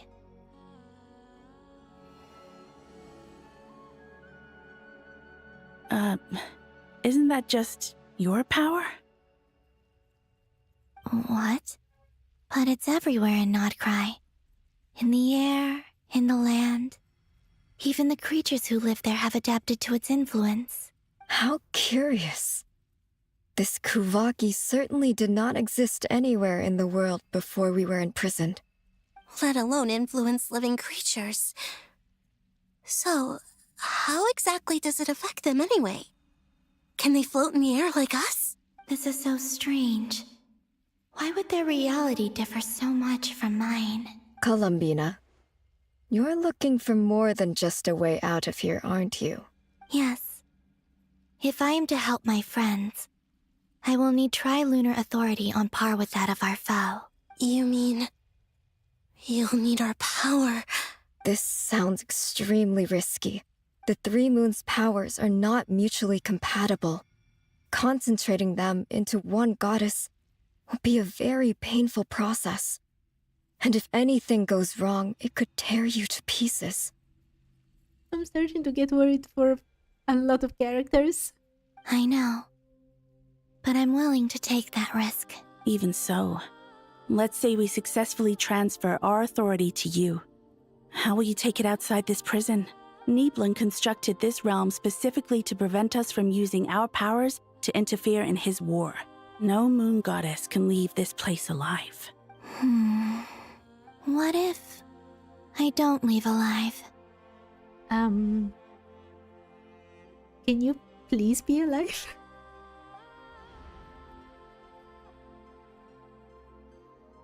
Where do we even start? How are we supposed to figure out what we're meant to do to help Columbina?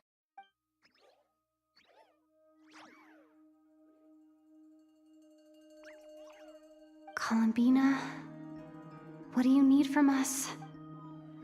If she really got to the beginning of time in there, how do you think she'd leave us a message?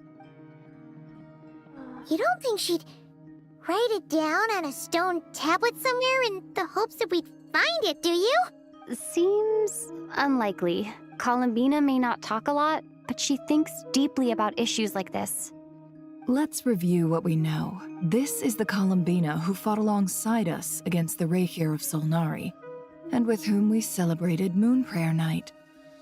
She knows our personalities, our ways of doing things, even our unique strengths and abilities. So, if she wanted to tell us something from a long, long time ago, what would she do? Oh. Have they solved it? Lonatar? Traveler, you once said that those golden ripples also appeared when Luonatar was born. What if Columbina left Luonatar here, not just as an anchor to the real world, but for some other purpose? If she is part of Columbina, and Columbina knows that I can see past events through her... Oh yeah! Like when you peeked into Rarer's past through his heart! Nefer, wait! If you're right about this, and you can really see past events through Luonatar, your eyes, they'll... Oh, I know. Looking at Rerir's past in Conria was already enough of a strain on my eyes. Looking this far back into the past, it'll surely blind me. But it's our only chance. This is the only way. Boss. We spoke about this once, a long time ago. Do you remember what I said, Yehoda? The day I lose my sight, the Curatorium of Secrets will be yours to run. Nefer is ready to take this responsibility? But... What's wrong? I'd be overjoyed if I were you. This day's come a lot earlier than either of us expected. I need to know you'll honor our agreement, Yehoda. Promise me. Yes, Boss Neff. I promise. So many characters are taking such risks. I mean, Dottore is a huge adversary, but... I love it, don't get me wrong, but my heart is pounding. Are you sure you don't want some time to think this through? What is there to think through? I should have gone blind after our battle with Rerir. Frankly, it's almost criminal that I got away with it for this long. Then at least let me take some precautions on your behalf. And if you really do lose your sight, I'll visit your office every day and make sure you're well looked after. I bet you have some snappy comment for this. Oh, please, anything but that. I was actually ready to go through with this. Are you trying to scare me into backing out? What did I say? As if I could ever scare you. I'll assume you're just joking to calm your nerves. All right, enough chit-chat. Let's do this. She didn't even talk about payment. So serious.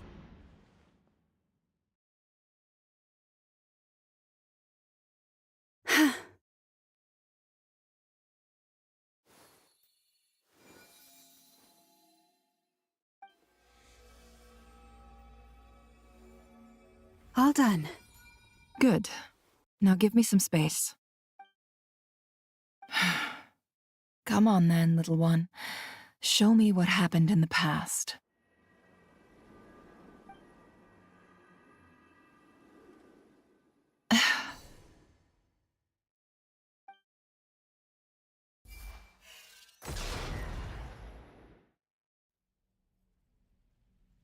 Between the Trilunar Authority, Kuvaki, and the soul-surviving moon, the Frost Moon. She is able to see right here? I think I might know how to get back. But I will need my sister's help. Time to go talk it over with them.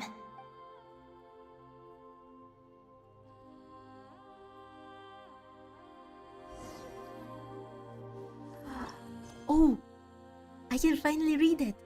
The first sliver of moonlight. Tell the 3 moon sisters about your decision. The bright moon hangs high, casting down its gentle light. Yet your stories begin to flow down different paths. Who do we talk with first? Okay, let's talk with Sonnet first. Have you decided what to do? How can she see when she has her eyes closed? Columbina? She was telling that she can sense the Kuvaki? I don't know how that works here, but that's what she said. I hope it's not too dangerous. You really scared me when you said that thing about not leaving here alive. Come on, let's go find the other two. Oh, I thought I would be talking with them one by one, trying to convince them.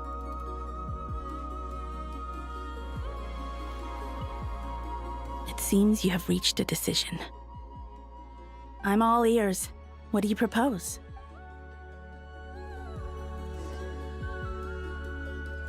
Oh, I love their designs so much.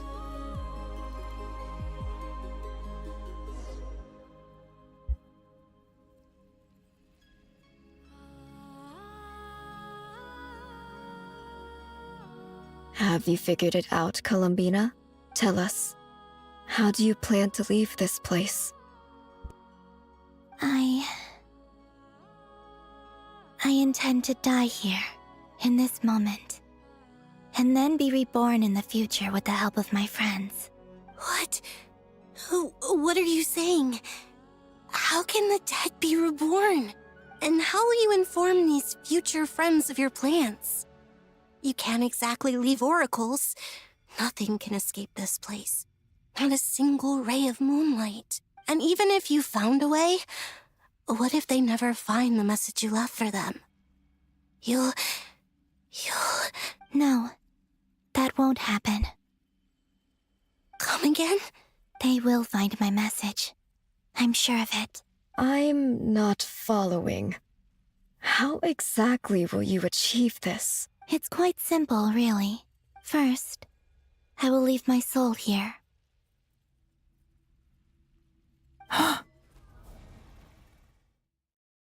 I see it.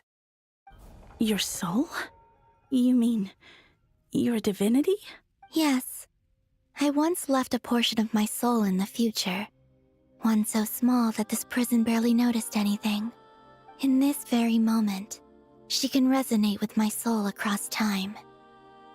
When the time comes, I believe that she can serve as an anchor to pull my soul from here back to the future reality. Just as gravity connects the world to the moon. Exactly. In the future, where I came from, the moon has been cast beyond the false sky, but I can still feel that it is there. That is why Kuvaki is so much like gravity, with all the mechanics we get. In a similar way, I can feel a connection to the soul fragment I left behind even now. My friends can use it to detect my presence. But how do you just leave your soul here? Is that even possible? On my way here, I met an ordinary mortal who entered this place long before I did. Her body is long gone, but her soul remains. And before that, I encountered an old enemy whose entire soul survives here intact, while the power that once corrupted his body has faded away. So, perhaps this space is specifically designed to imprison divinity and authority, but not the physical body. Still, even if your body can escape, would it not just be a lifeless husk without the soul inside? Why is the soul and divinity the same thing? Wait, is that what you meant when you said you wouldn't leave alive? Yes. I shall turn my body into moonlight and pour it over Nodcry. That power shall protect the land and quietly blend into it, awaiting my soul's return in the future. That's what Kuvaki is, isn't it? That's why the whole of Nodcry is seeped in it. It's literally her. However, I cannot do this on my strength alone. I would need your help to do this. So I'm humbly asking for your assistance. Oh, dear sister, you need not be so formal. As I said before, we are but remnants of a bygone age. You, on the other hand, were born alone in that distant future, and you have walked a long and lonesome road since then. How could I bear to let your story end here in this dungeon? And then again, this is everything that has already happened in the past. Because Kubaki has been in Notcry for so many centuries. Don't forget, we are your sisters, your family. Arya's right. Actually, I've always wanted a little sister. Can you imagine how it's been for me? Getting nagged by 2 older sisters all the time. Poor Sonette.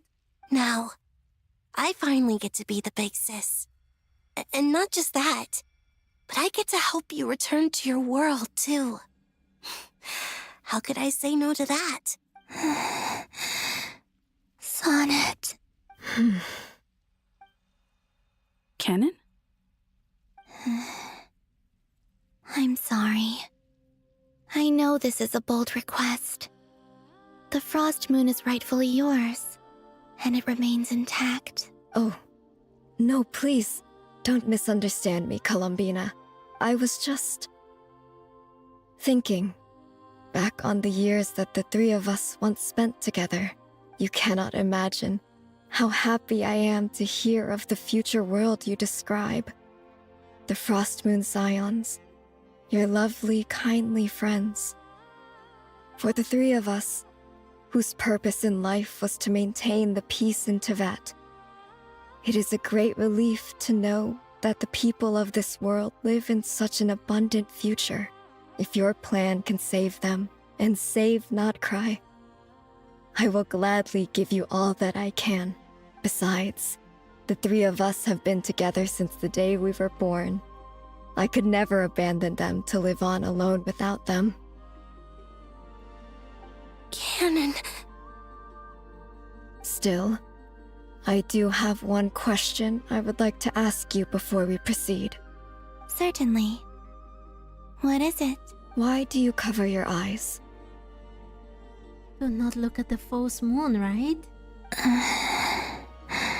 Was her explanation before. Yeah, I was curious about that too. But it seemed personal, so I didn't want to intrude. There was a time when I refused to look upon the world. I believed it was full of nothing but lies and falsehoods. I wished to hide my feelings, seal my heart, until I could return to my true home. I see. Perhaps that decision saved you from ever having to see the false sky again. But at the same time, you likely missed out on many true and precious things, like the smiles on your friends' faces. Promise me this, Columbina. When you return to the future, open your eyes, take a look at the world around you, and see your friends.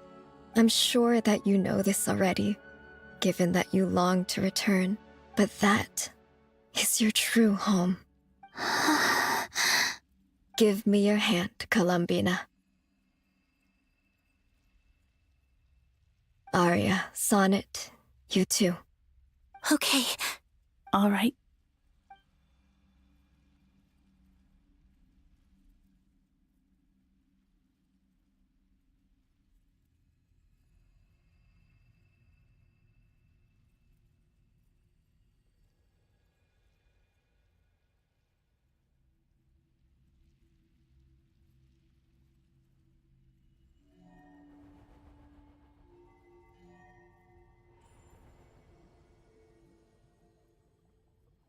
We once were the songs sung for eternity, but now it is you who must continue to sing.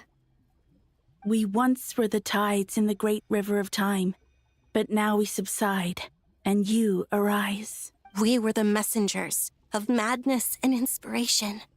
But now, the lies have faded, and your truth must endure. The messengers of madness? Why is this connected to the abyss? We are souls awaiting the sun.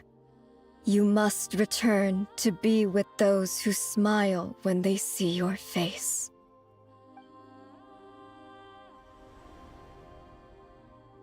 Their moons disappeared.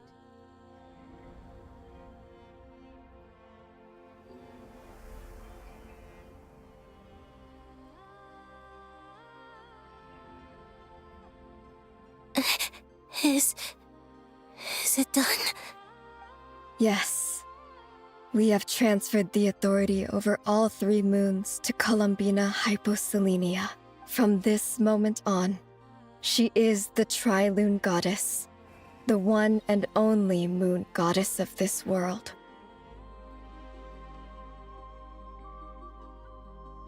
This is so amazing and so...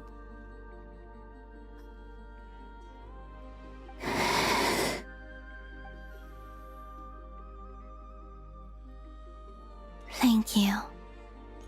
Thank you, my sisters. Why did her shoes disappear though? Now go, and do what you believe is right, Columbina Hyposelenia. Be aware that we cannot grant you the power of the 3 moons beyond these prison walls. The conflict that arose over their remains following our disappearance will still take place. Roberto, you like that it is the 3 moons behind Columbina? Yes, it's... I absolutely love what they've done with all these quests. From the beginning of Not Cry, the storytelling has been amazing, all culminating into this. I understand. Sisters, oh, my body, it feels... Now that we have given up our power and authority, our bodies are merely mortal shells. This prison is dissolving them as we speak. Interesting. Do you realize that all the gods we have, well, all the Archons we've met until now, save for Mawika, who is a special case altogether, have given up their noses? And despite that, they're completely fine. They are still incredibly powerful. And yet here, the Moon Sisters, who have actually given their authority, become mortal.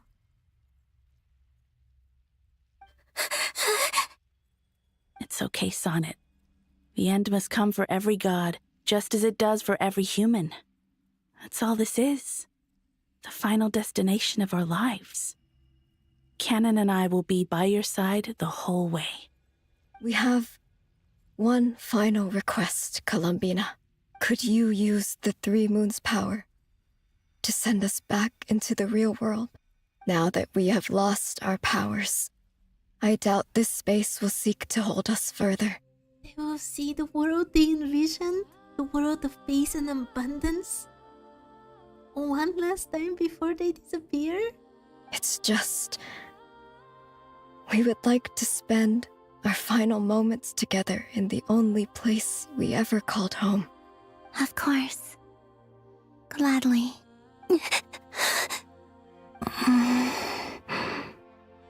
Sonnet. Yes. Don't... I wish I could tell her not to give in to the abyss. Not to be afraid. But is this really what I should say at this moment? Don't forget. I'm so glad to have a big sister like you.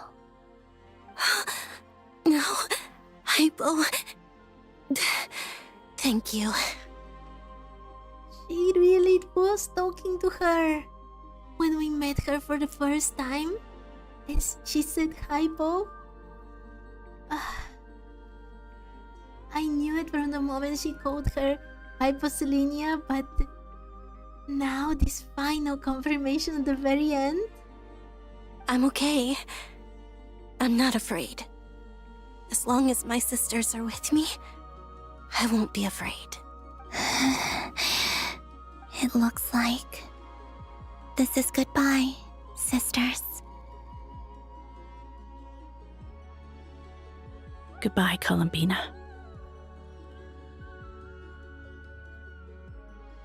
Take care of this world in our stead. I will.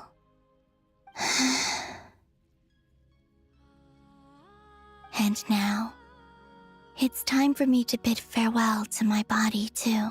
May it become the moonlight that keeps Nodcry company through the long years ahead. So this is why Nodcry was not always home to Kuvaki. It only appeared after I poured my body out upon this land. And only this land. Kuvaki responds to me because it is me. My body, answering the call of my soul. And the golden energy I've encountered on my way here was, in fact, that very soul, which I am about to leave here to guide me. O power Trilune, eternal moonlight. I, Columbina Hyposelenia, lay aside my body. Let it be cast into the dark night to illuminate the future. May it be a companion to all who dwell beneath the moon.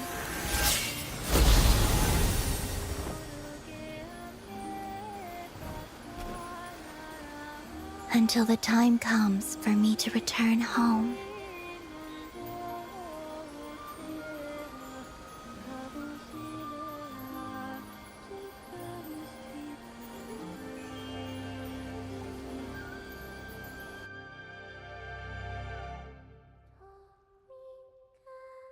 Sleep, sleep now, my dear little dove. May flowers and lovely dreams bloom by your window.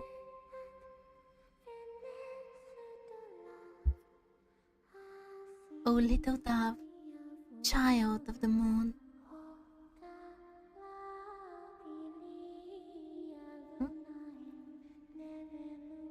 Though dust may stain your fair white feathers, though you lie down not in a warm embrace, may the moon be with you in your slumber. This is all we saw in that domain with Lauma, not the part of Nodcry that we explore in the open world. Boss! That was crazy! Were we even allowed to see that? Is anyone? Is Never okay? Can you still see? How many fingers am I holding up? I see 2 fingers, and a look of sheer terror on your face. Oh, she's fine. Truly astounding, Miss Nefer. Your eyes have glimpsed the very ends of the world, and yet they remain as sharp as ever. Or is the credit for this miracle due to Miss Lauma? It seems that even time itself is no match for your medical skills. Interesting though. The traveler can use Kuvaki, and we also know that people in Nodcry can have adverse effects from Kuvaki. But why? Surely you jest, Mr. Flims. I suspect we have Columbina to thank. She must have realized the immense toll that the ritual would take and purposely set aside some of her power in the past to protect Nefer's eyes when this moment arrived. There is always a great price to pay for witnessing the truth, but it seems that this time, Columbina has shouldered that burden on our behalf. Oh my, it's so late, and also I'm getting sick again, but I need to continue. We still haven't fought with Dottore. She chose the perfect method of getting a message to us. Though her eyes were always shut, she was clearly so perceptive. She knows us well. She knew exactly how we would think and what we would try. Despite being separated by time and space, we're seeing the same possibilities and seizing the same opportunities. We still don't even know if she's okay right now. But as long as there's a chance, we can do something. We'll fight to make it happen. We'll get you back somehow, Columbina.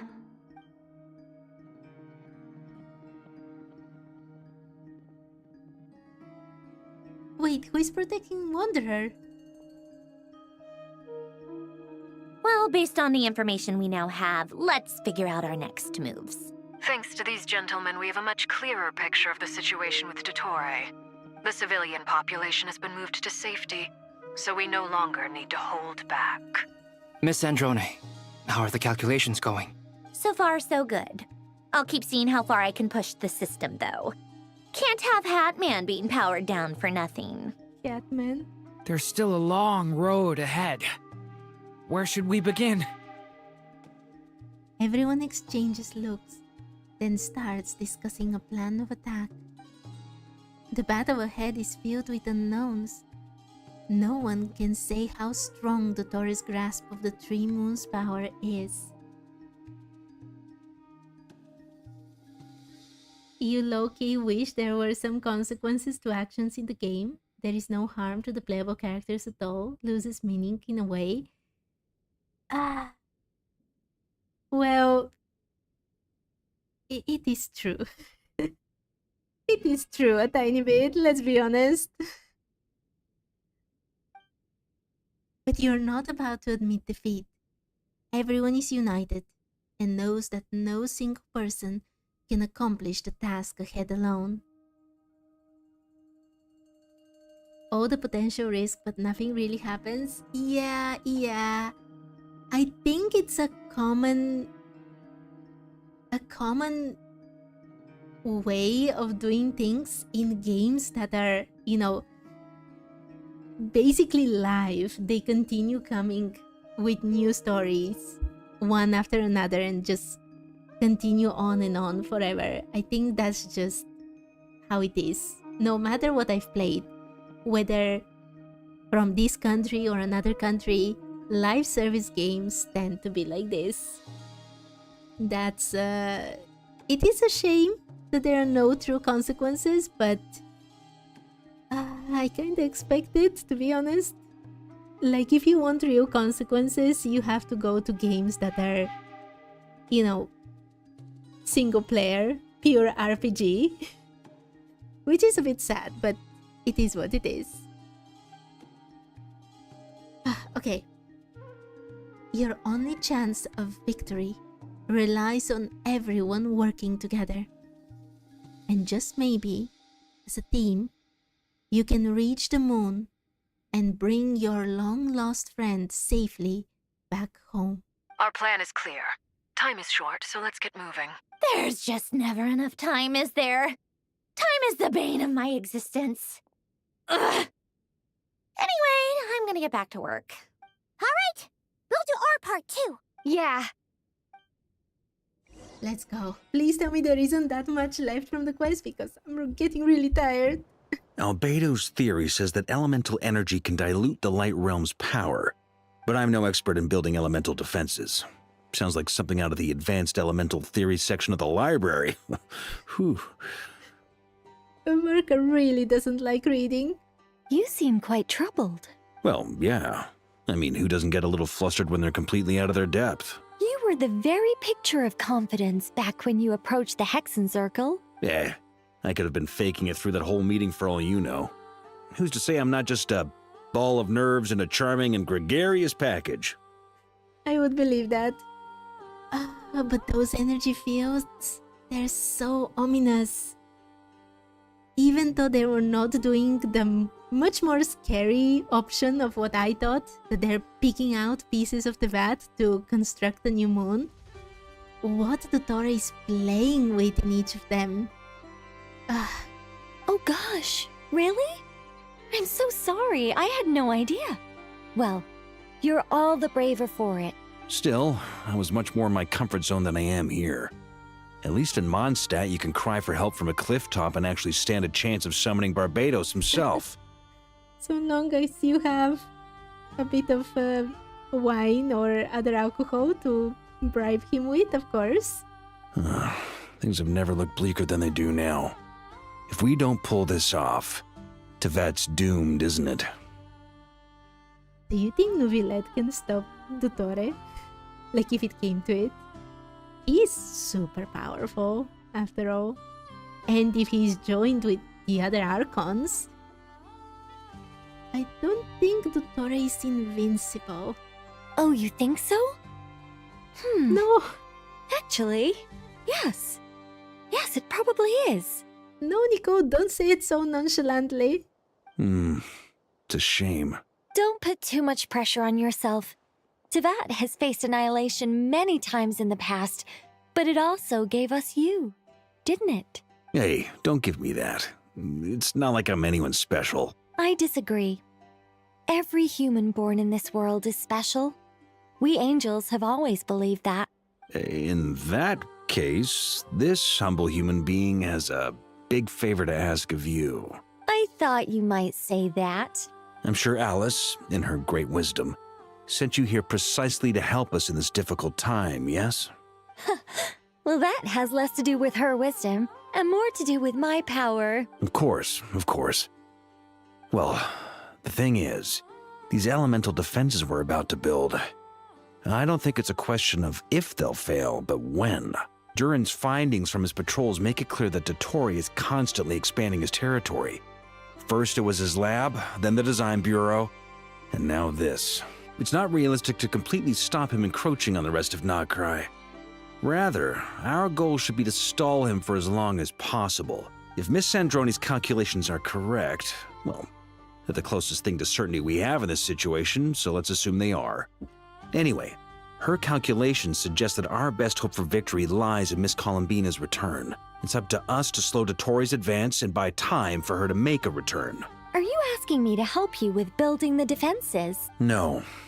I'd like you to prepare for what comes next. When he eventually reaches us, we will have to fight him. You were an angel once and a mage now. I'm asking you to lend us your protection. Oh. Can I take it that you're triggering the terms you fought for during our three-way talks? Well, technically those terms were about protecting Mondstadt. But if you're happy to agree to the change in location, then yes, let's do that.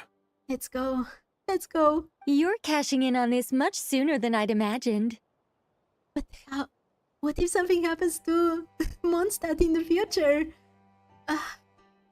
Well, yeah. The way things are going, I might not get another chance. That's true too. Very well. The mages have heard the knight's plea, and we will respond. To tell the truth, Alice and I had already discussed how we might help you all, so I didn't come empty-handed. I always like to be prepared. Nico shares her plan with Farka, who is pleasantly surprised. Wow, yeah. This is great. Seriously, thank you.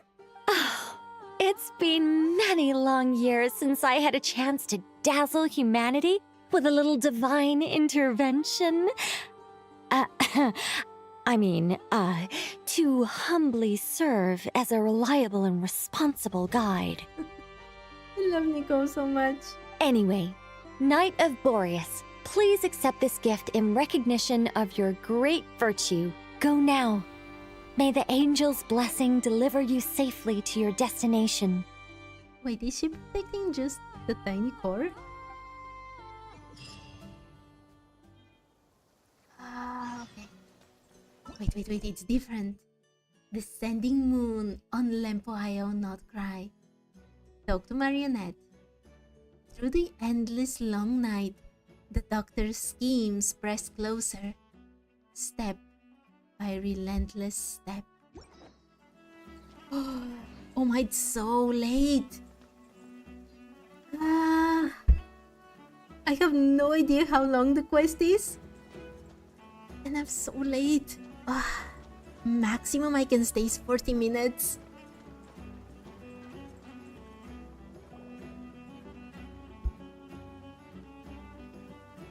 Ah, you're here. Sandroni, how are things going? Glad you asked. You two are about to become the first people to lay eyes upon my masterpiece. Or should that be the first person and the first, specter? A new name for her. This is right before the fight. Let's go. I'll do my best. Hey! Whatever. Come, feast your eyes on this. Wow! We've never seen something like this before. It looks impressive. This meter displays the progress of my formula. Currently, it's still making the most important connections. We didn't see anything, but sure. Once it's finished running, I'll deliver it right to your side. And then, we can finally bring Columbina back. What do you mean, deliver it? Can't you just tell us over the Dodo communication device? It'll just be some numbers, right? Ugh, you're such a greenhorn. This isn't the kind of formula you solve in math class.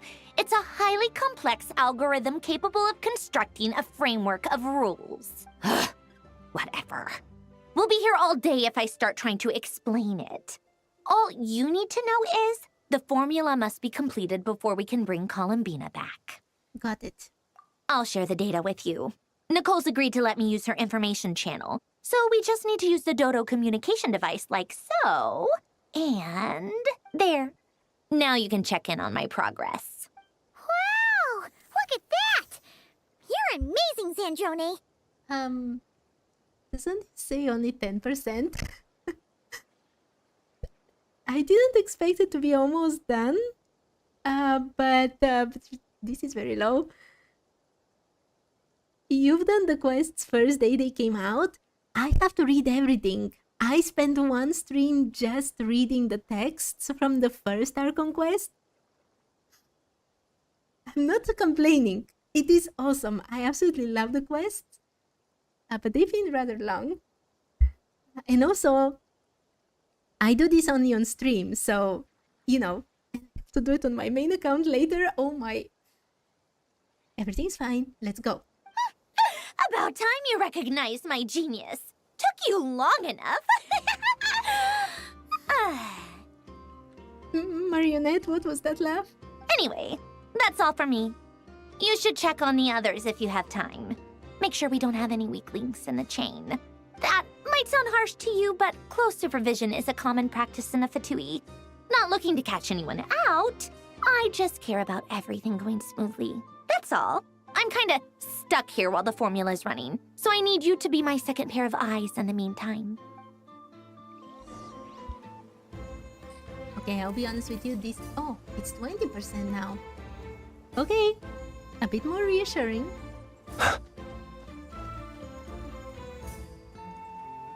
Wait, she's actually protecting us. I thought it was just the core we see here, but she's protecting where we are. I mean, this protection from Nicole. Wait, but... Lama and Nefer are outside the protection field. And everyone else... What? Wait, I can pass it without any problem. Oh, this is so weird to see. When you're in between? Okay. No time for this. Traveler, Paimon, a pleasure to see you both. Flans! How's everything coming along? Fairly well, if I do say so myself. Personally, I am ready to confront Dottore head-on. Ooh, you sound much more serious than usual. To be honest, I am not usually fond of exercising my full strength. For one thing, it's hardly conducive to maintaining a low profile. Besides, I believe one should have the right to choose when to show their hand. I am conserving my strength until the moment of battle is upon us. Anything to boost our chances of victory. Seeing you get into the zone like this really puts Paimon at ease. Huh, Traveler? Yep, me too. Most at ease, indeed. Speak for yourself. I consider it an honor to have your trust. Rest well. I look forward to seeing you both in your element during the battle. I do trust Flins. I think he's very powerful, lore-wise. Okay. Yes, Miss Moonchanter? What are you staring at? You always address me in the strangest ways. Lady Moonchanter 1 minute, Miss Moonchanter the next. Yes, and? Are either of those incorrect? Not as such. It's just that I simply call you Nefer nowadays. Uh-huh. That's my name. What's your point? Oh, she wants her to call her Lauma. The point is I don't add any honorifics or titles. Meaning what? That maybe we're on friendlier terms now than we used to be. Is that how you see it? Then I thought I was the one with eye damage. I love their bickering. Never! Wilma! Paimon, traveler. Just swinging by to check in on you. How are things going? Did you manage to get some rest? Don't worry about me. I won't slow us down. And I give my all to ensure our victory. Ah, yes. Allow me to give you two a quick checkup. Hold on. You're both in good shape. We are lucky to have your support. Thank you both. You're welcome. You'll have your work cut out for you in this battle against Dottore, so make sure to get some rest in first. Oh, how I wish I could, but I want to see what happens. Paimon will keep an eye on her. Don't you worry. I'm glad to hear it. Take good care of yourself too, Paimon. Sure thing. Okay. Wait, do they say anything else? Don't worry about me. I won't slow us down. And I give my all to ensure our victory. Okay, it's pretty much the same. What about Flynn's? I just don't want to miss anything. Rest well. I look forward to seeing you both in your element during the battle. Okay, it's pretty much the same. Thankfully, Miss Nicole has come to our aid. Nasha Town is now looking very well defended. Golden Flame. Yes, that's Nicole's power, all right. Based on the latest message from Grandmaster Varka, it sounds like they've reached an agreement. The situation should be more stable with her assistance. Everyone will have at least some degree of protection. Albedo! Durin! Hello there, you two. Are you well rested? Thanks for your concern. I'm doing alright. That's good to hear. As per the plan, Albedo and I will be in charge of Nasha Town. As Dottore's energy field expands, it's creeping ever closer in that direction. But we will do our best to hold our position. We fought side by side many times before, and always with great success. I believe this time will be no different. So don't worry about us. Focus on fighting Dottore. Let's do this. Oh, it's still only 20%. Hostiles incoming. Are these the doctor's minions? Here they come. That's quite a horde. I wonder what his Hoard is. As we expected. Get ready, everyone. Take your positions and prepare to engage. I really sincerely hope it's not people turned into monsters. Let's begin. I'm at the ready. But it is going to be, isn't it?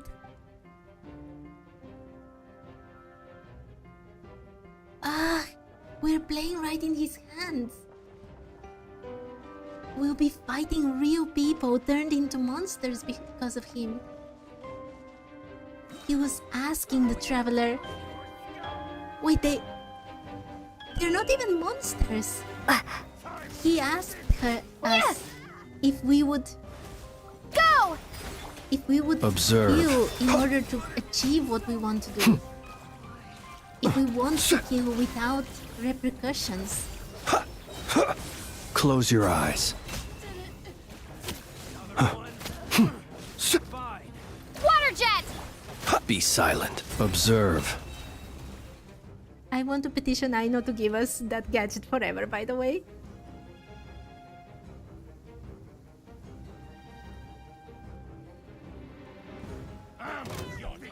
Leave this place. Can't hide the truth. These creatures cannot stand against us. Oh, fighting talk. Just don't let your guard down. That goes... No, I defeated them too fast. Okay, I have to wait for them to tell their things and then defeat everything. What is that? Wait, they don't talk. Burst forth. Leave it to me.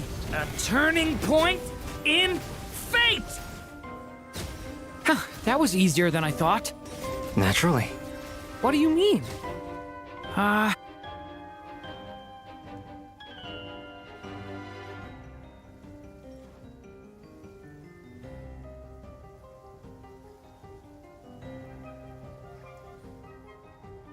Yeah, the Aino skill upgrade is so much better for the Hydro Traveler. Yeah, please, let's commission Aino to improve. Oh my... This is not the end. Anyway, good. I lost concentration for like People 1 have second. always used fire to drive away wild beasts. Wouldn't a lantern work just as well? You read my mind, my dear friend. I was just about to say that. All right then, dear friend. Bring the light. I'm sorry, Traveler. Close your eyes. Do you fear the dark? I do a bit. Recently, Leave with all this these place. tutorial things, yeah. By the frost moon of old. Can't hide the truth. No more lies. 60%. Okay, it's going fine. It's going fine. But he's here.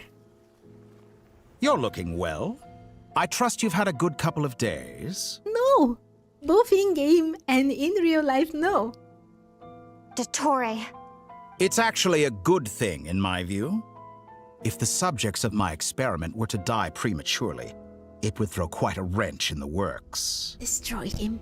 And so, I must thank you all for your resilience. We are no longer on the same level, but you are nonetheless worthy of my respect.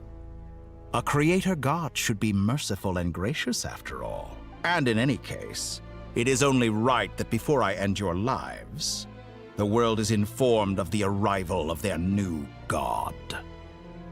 I hate him so much.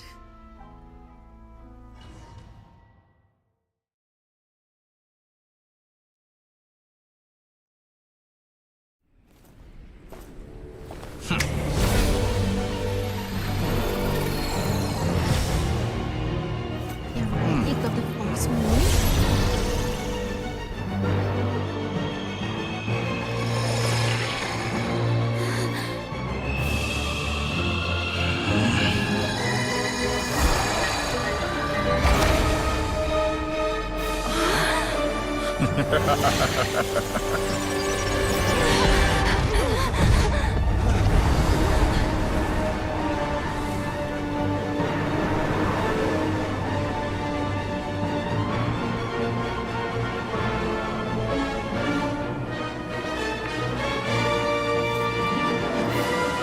The experiment begins. He opened the full sky? And where are we? They cover behind these things, I hope? Okay.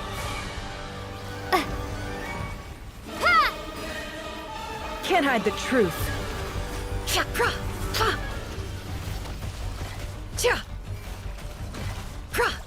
It all He's adds up. no longer a cocoon. He was introduced as completely Be different silent. thing. Observe. Oh my. That scene was Close so your short but eyes. so awesome. Can't hide the truth.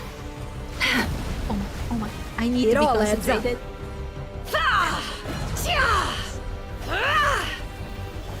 Go! Branch into song. Time to come clean. Let's see what you're made of. Can't hide the truth.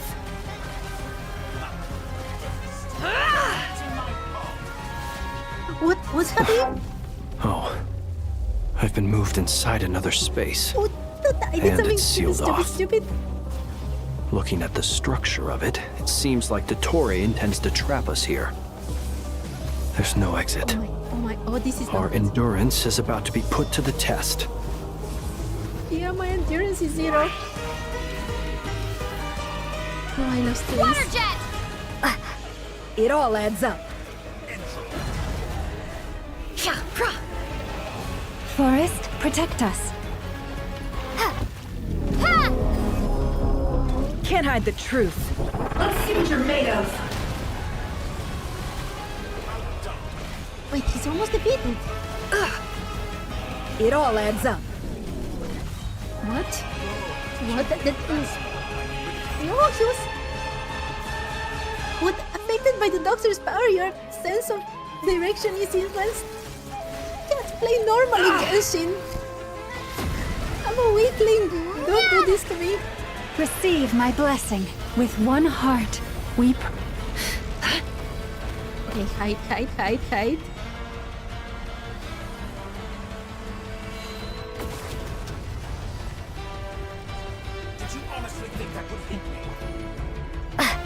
Water jet! Bombs away! Tell me, No. Looks like Dottore has opted for a divide and conquer strategy. I don't But like we this. will not allow him to triumph. Now, I shall pray for our victory. It keeps changing the direction.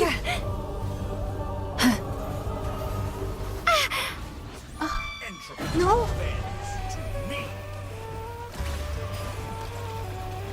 No more lies. But I said It all falls into place. barely with both It all now and adds up. things. Why did they disappear?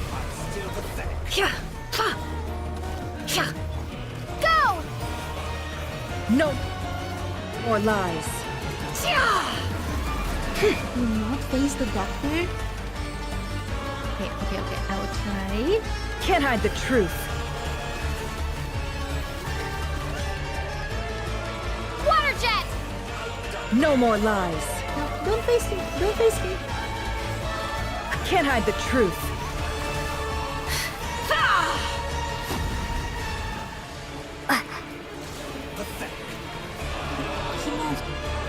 Water jet! The mystery unravels. What a joke. It was not a joke. No more lies.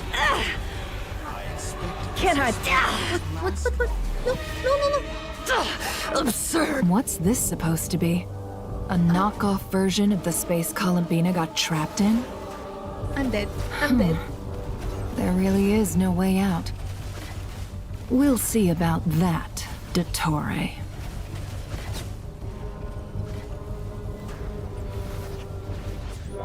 My apologies. I had not intended to take your teammates from you. But you have a choice in the matter. Obey, and I can release them. An excellent deal, if you ask me. Won't you consider it? No. I mean, release them, but no deal. Yeah! Wipe out! Do not face the doctor. Okay.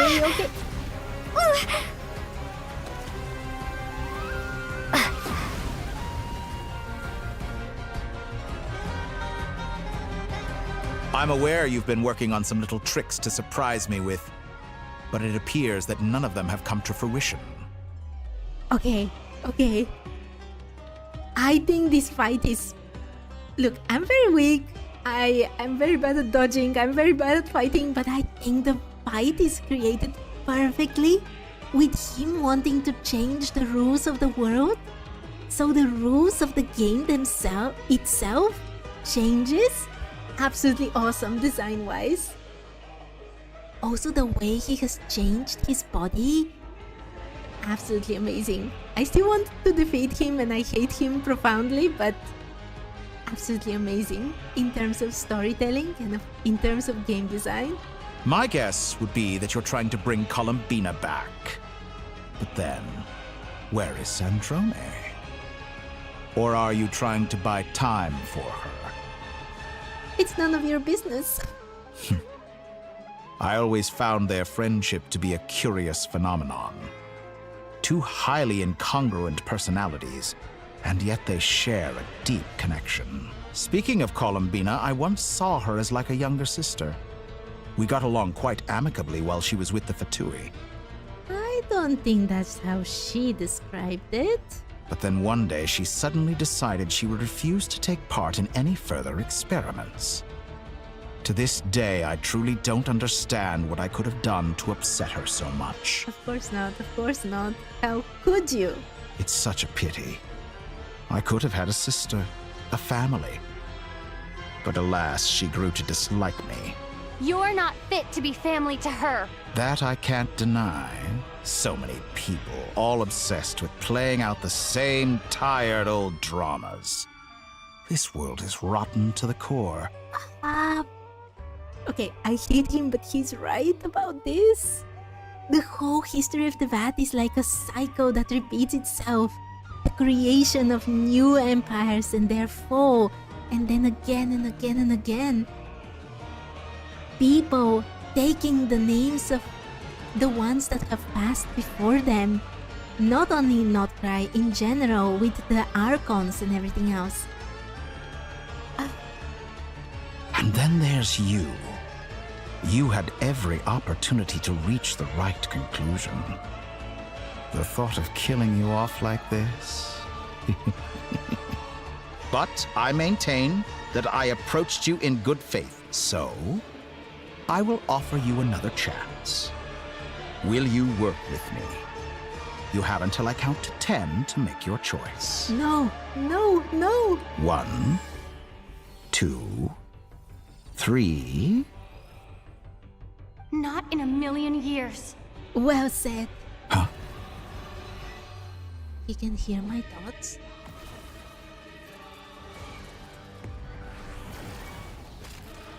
Polonia. And Sandrone. Sandrone? What a pleasant surprise.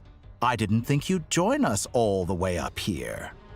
Oh my waffle. Welcome, welcome. I hope you're having a better day and that you're not sick anymore. I'm getting sick myself. It's coming to it. It's coming to the end. You're as sick and twisted as ever. Don't fool yourself into thinking anyone's grateful for the chances you're offering them. Sandrone, but the formula hasn't finished running yet. Funnily enough, I was just discussing a collaboration opportunity with the Traveler, and then I see you, who I must say is a good example of an opportunity gone to waste. Oh my waffle, I'm so sorry that it's getting worse. I'm getting sick again as well. It's... I don't want to think about it. But I hope you get better soon. Lung infection. That sounds awful. If you can, please go to the doctor and do everything you need to do to get better. It sounds very serious. Okay, let's fight to the Torre. Gone to waste? I said that everyone would get one chance, and you've used yours to march right back into the lion's den. So yes, it's an utterly wasted opportunity. And what makes you think I believe a word that comes out of your mouth? I was planning on disposing of your little formula after wrapping up more urgent business here. But since you've taken the trouble of serving it to me on a silver platter, I can simply bring it forward in the schedule. Knew about the world formula?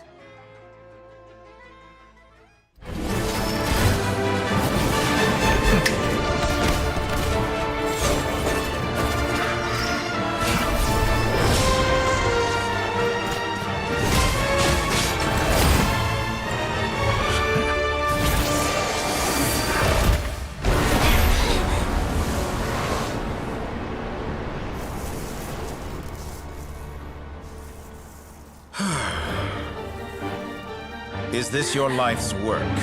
This piece of trash?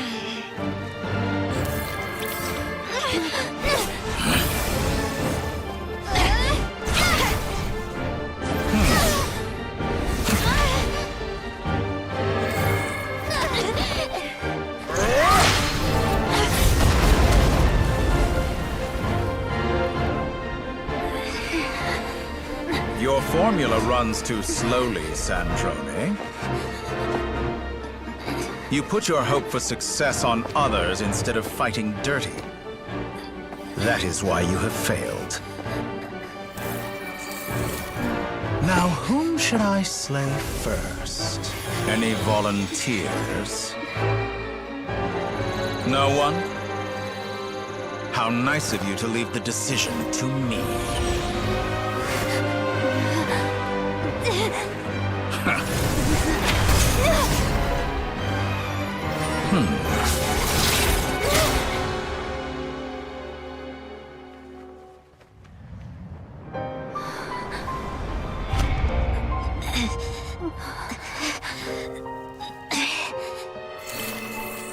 Oh, how unexpected. Sandrone, any last words for me, comrade?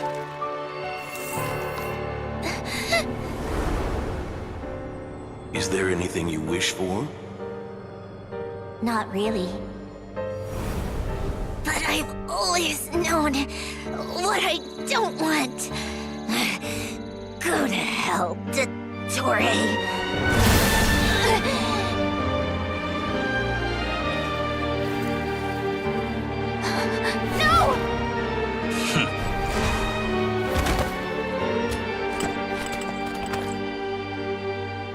And now, you have failed.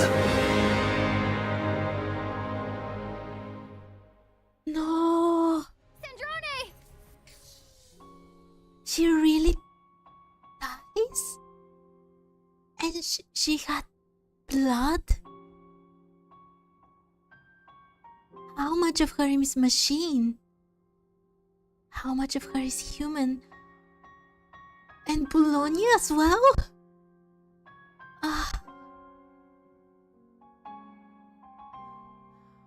Oh my. Oh my Waffle, I'm so sorry about the enduring part. I can understand it completely. Oh my god, though. I'm sorry, my mind is breaking through that conversation and everything that's happening in the cutscene, and I really hope you get better, Waffle. But if you have the chance to go to the doctor and, you know, get something to help you, please do it. I think that's the best. And Sandrone. Hi to the new people. I'm sorry you're joining at such a moment. Unless you've been here all along and now you're just learning about Sandrone. Is she really dead? Now you see how fragile mechanical contraptions are. Just a gentle tap, and they fall to pieces. If she's just a mechanical contraption, why the blood? And it stopped at 90%. However keen of an inventor Sandrone may have been, her death spells the end of the formula that was running inside her body. Of course, I have to commend her for making it this far. As her colleague, I have to admire her stubborn tenacity. Now, it is time for you to take your place by my side. What? What makes you think I would do that? My count was interrupted, but the second chance I extended to you still stands. Once again, you are welcome to join me. It's not blood from Sandrone? Is it like machine oil? The thing that came out of her mouth. By now, I'm sure you have gained a greater appreciation for the power and authority I wield. What is stopping you from embracing a new world of endless possibilities? That I want to defeat you? Completely and utterly? Not in the mood to talk? As you wish. You seem less talkative than usual today. I'll change the topic to something more apropos.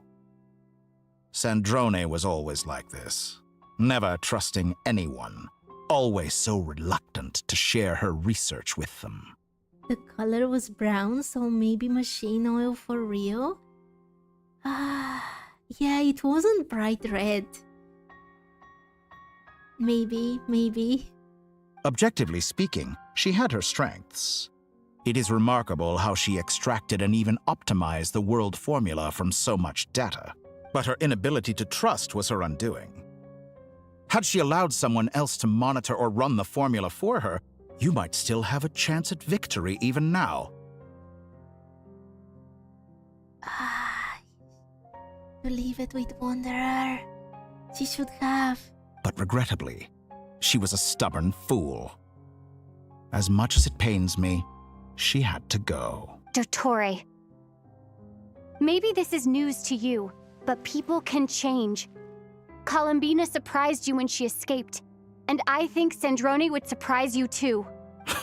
Change? You can twist the truth however you want, but I see it clear as day. You're the one who can't trust other people. Is that how you see me? By this point, what can you hope to do about it? How do we defeat him? It is pointless to fight on. You've already lost. Wrong. You can't win this, Dottore.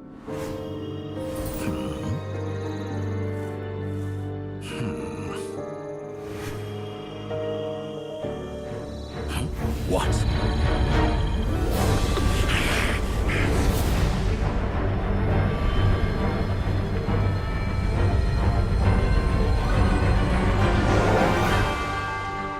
My formula can get us 90% of the way. It will connect you to Columbina. Then, I will bring the formula's output to the Traveler's side. For the last 10%, do whatever it takes. Just bring the moon down.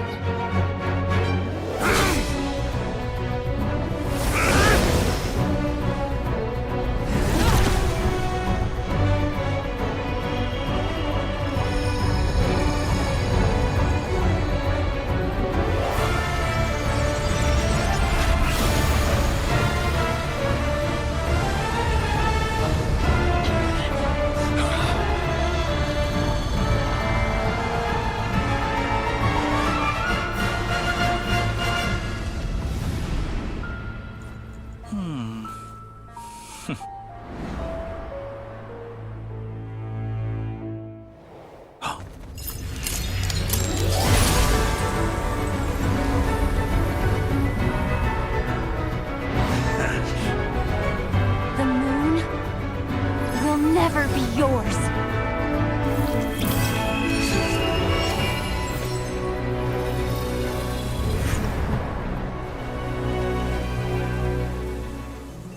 I turn my body into moonlight and pour it over Nodcry. My soul, I leave here to inform my future friends. Lastly, I will hide the Trilune Authority within the Frost Moon. And when my body, soul, and authority are reunited, finally...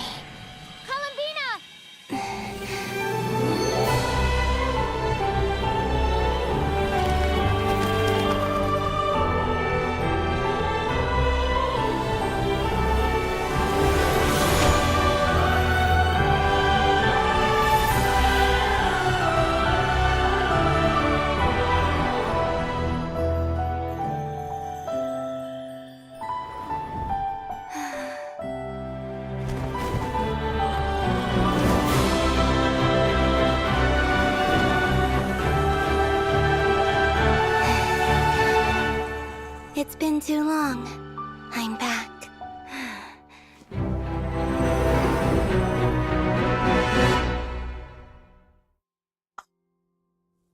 Stay focused on the battle, Traveler.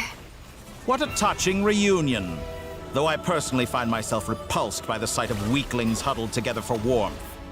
Now, if you're quite finished patting yourselves on the back, show me how long you can struggle before you drown!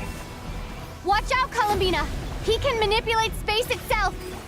I know. Wait for the right moment. We'll strike together.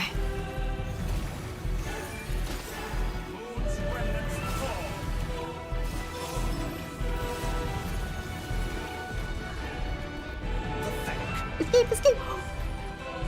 I'm not concentrated.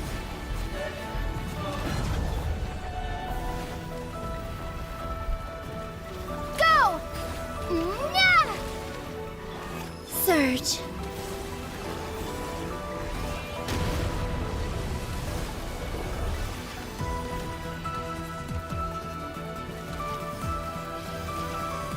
Is he having electro powers or abyssal powers?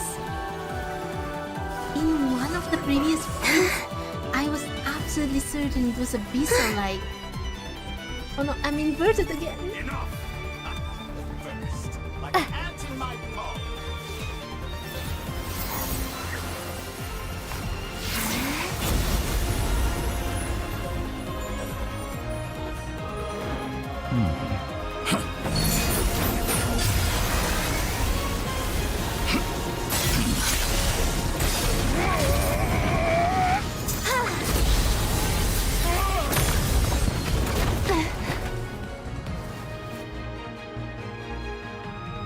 I grant you the new moon's blessing. The new moon shines upon you. I am growing weak.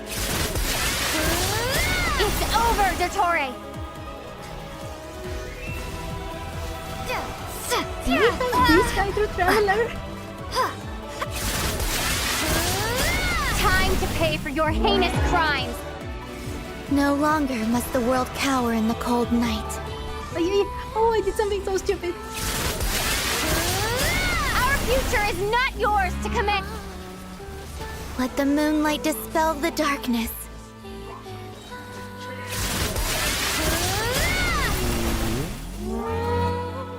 Everlasting as the moon.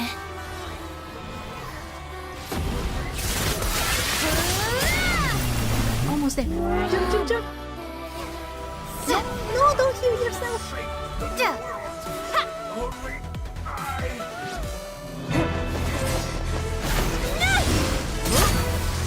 Willfully blind. How can you be so satisfied with your fate?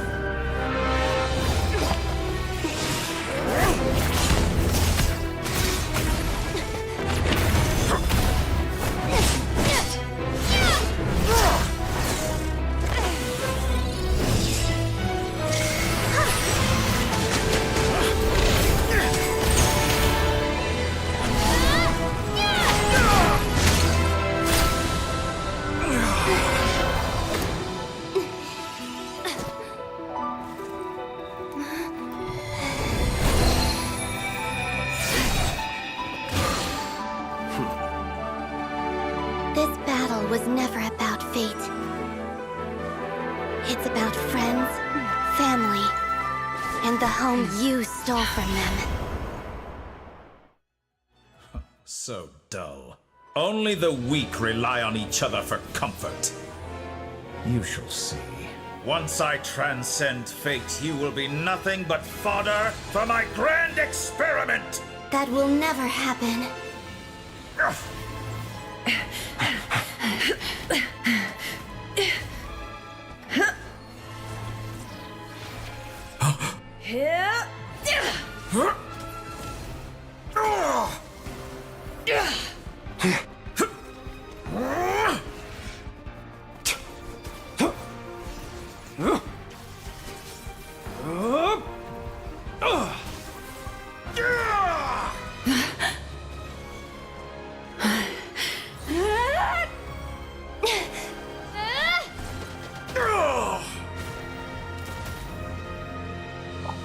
That was so awesome.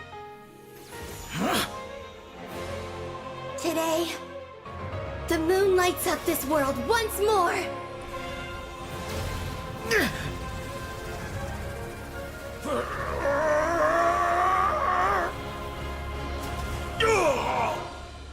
This loathsome world.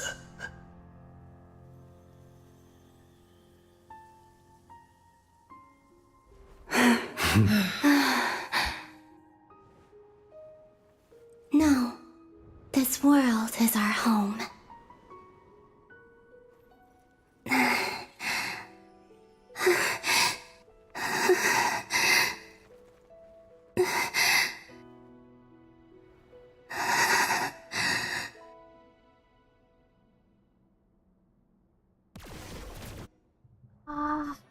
The cutscene started so awesome.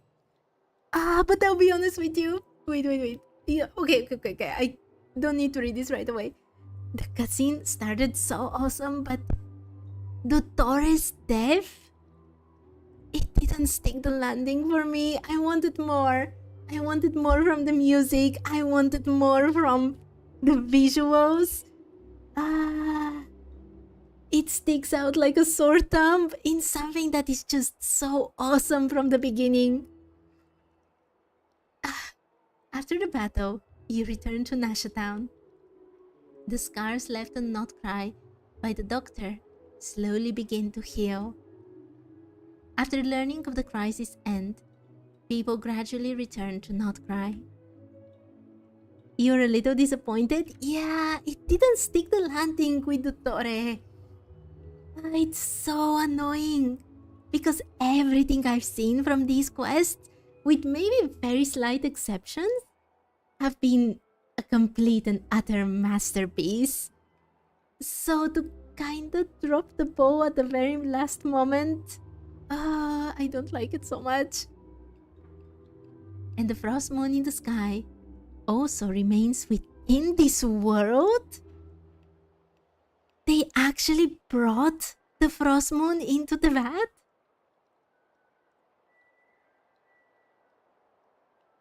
I'm happy about the Taurus death. I just hate how they keep nerfing travelers. Greedy, childish fighting. Just it looks like Dottore looms strong. I didn't have a trouble with this. I was more concerned with the very end when he just disappears in a beam of light. I wanted a bit more. Also, now I don't trust it so much. Is he really gone? No, you're doing it wrong. The moon looks like this now. What are you drawing, children? The new moon, Mom. It looks different than before, doesn't it? Also...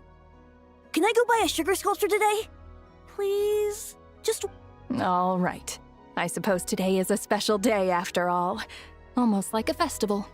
Extra, extra! Get the latest Nasha Express here! Traveler has been in this situation so many times and I don't see any character development on this part. Actually, I do think that the Traveler has changed from the beginning. Like, they're much cockier now.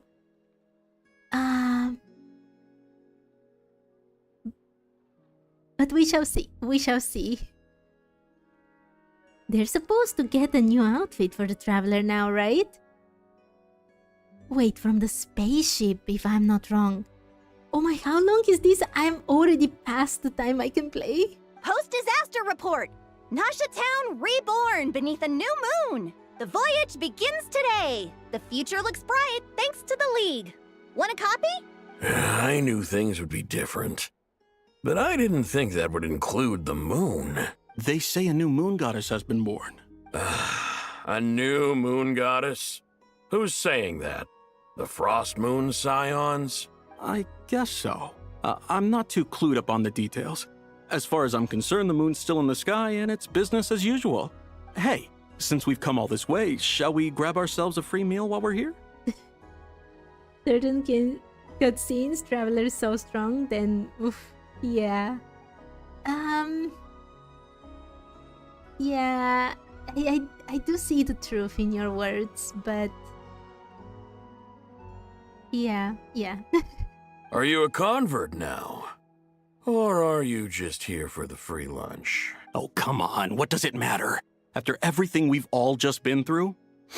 That smells good. All right, that's it. I'm hungry. Time to eat. Come on! We gotta get there early, or there won't be any good spots left! Shh, keep it down. This is a residential area. What if people are still sleeping? Take Traveler's first encounter with Raiden Shogun and Dottore, Traveler should have learned. But during the Raiden Shogun part, the Traveler was definitely much weaker. They only won because of the powers that were transferred to them through Yaemiko. So I do think that they've become stronger, if that's the point of reference we're going from.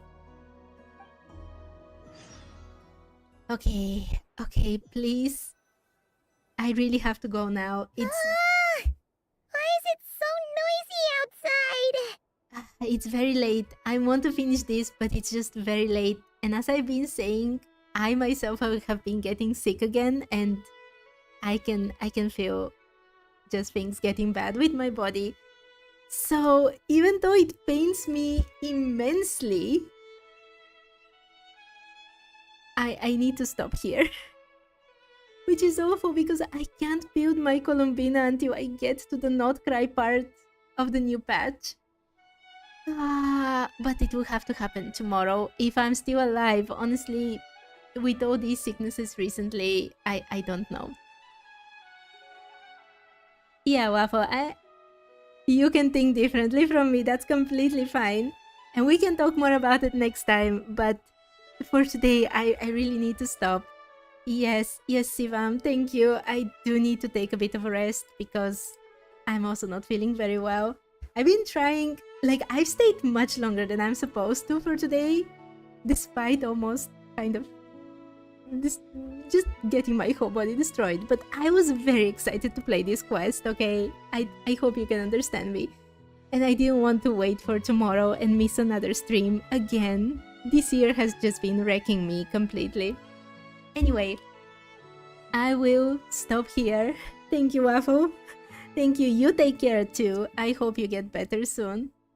And I'll return tomorrow to finish off with this quest and also finally get into the new zone of the patch, because I really need to get there. I really need to. My Columbina on my main account is like level 40 because I could only get the flowers from her trial. So yeah. Anyway, thank you everyone so much for watching today, and I'll see you another day. Bye bye for now.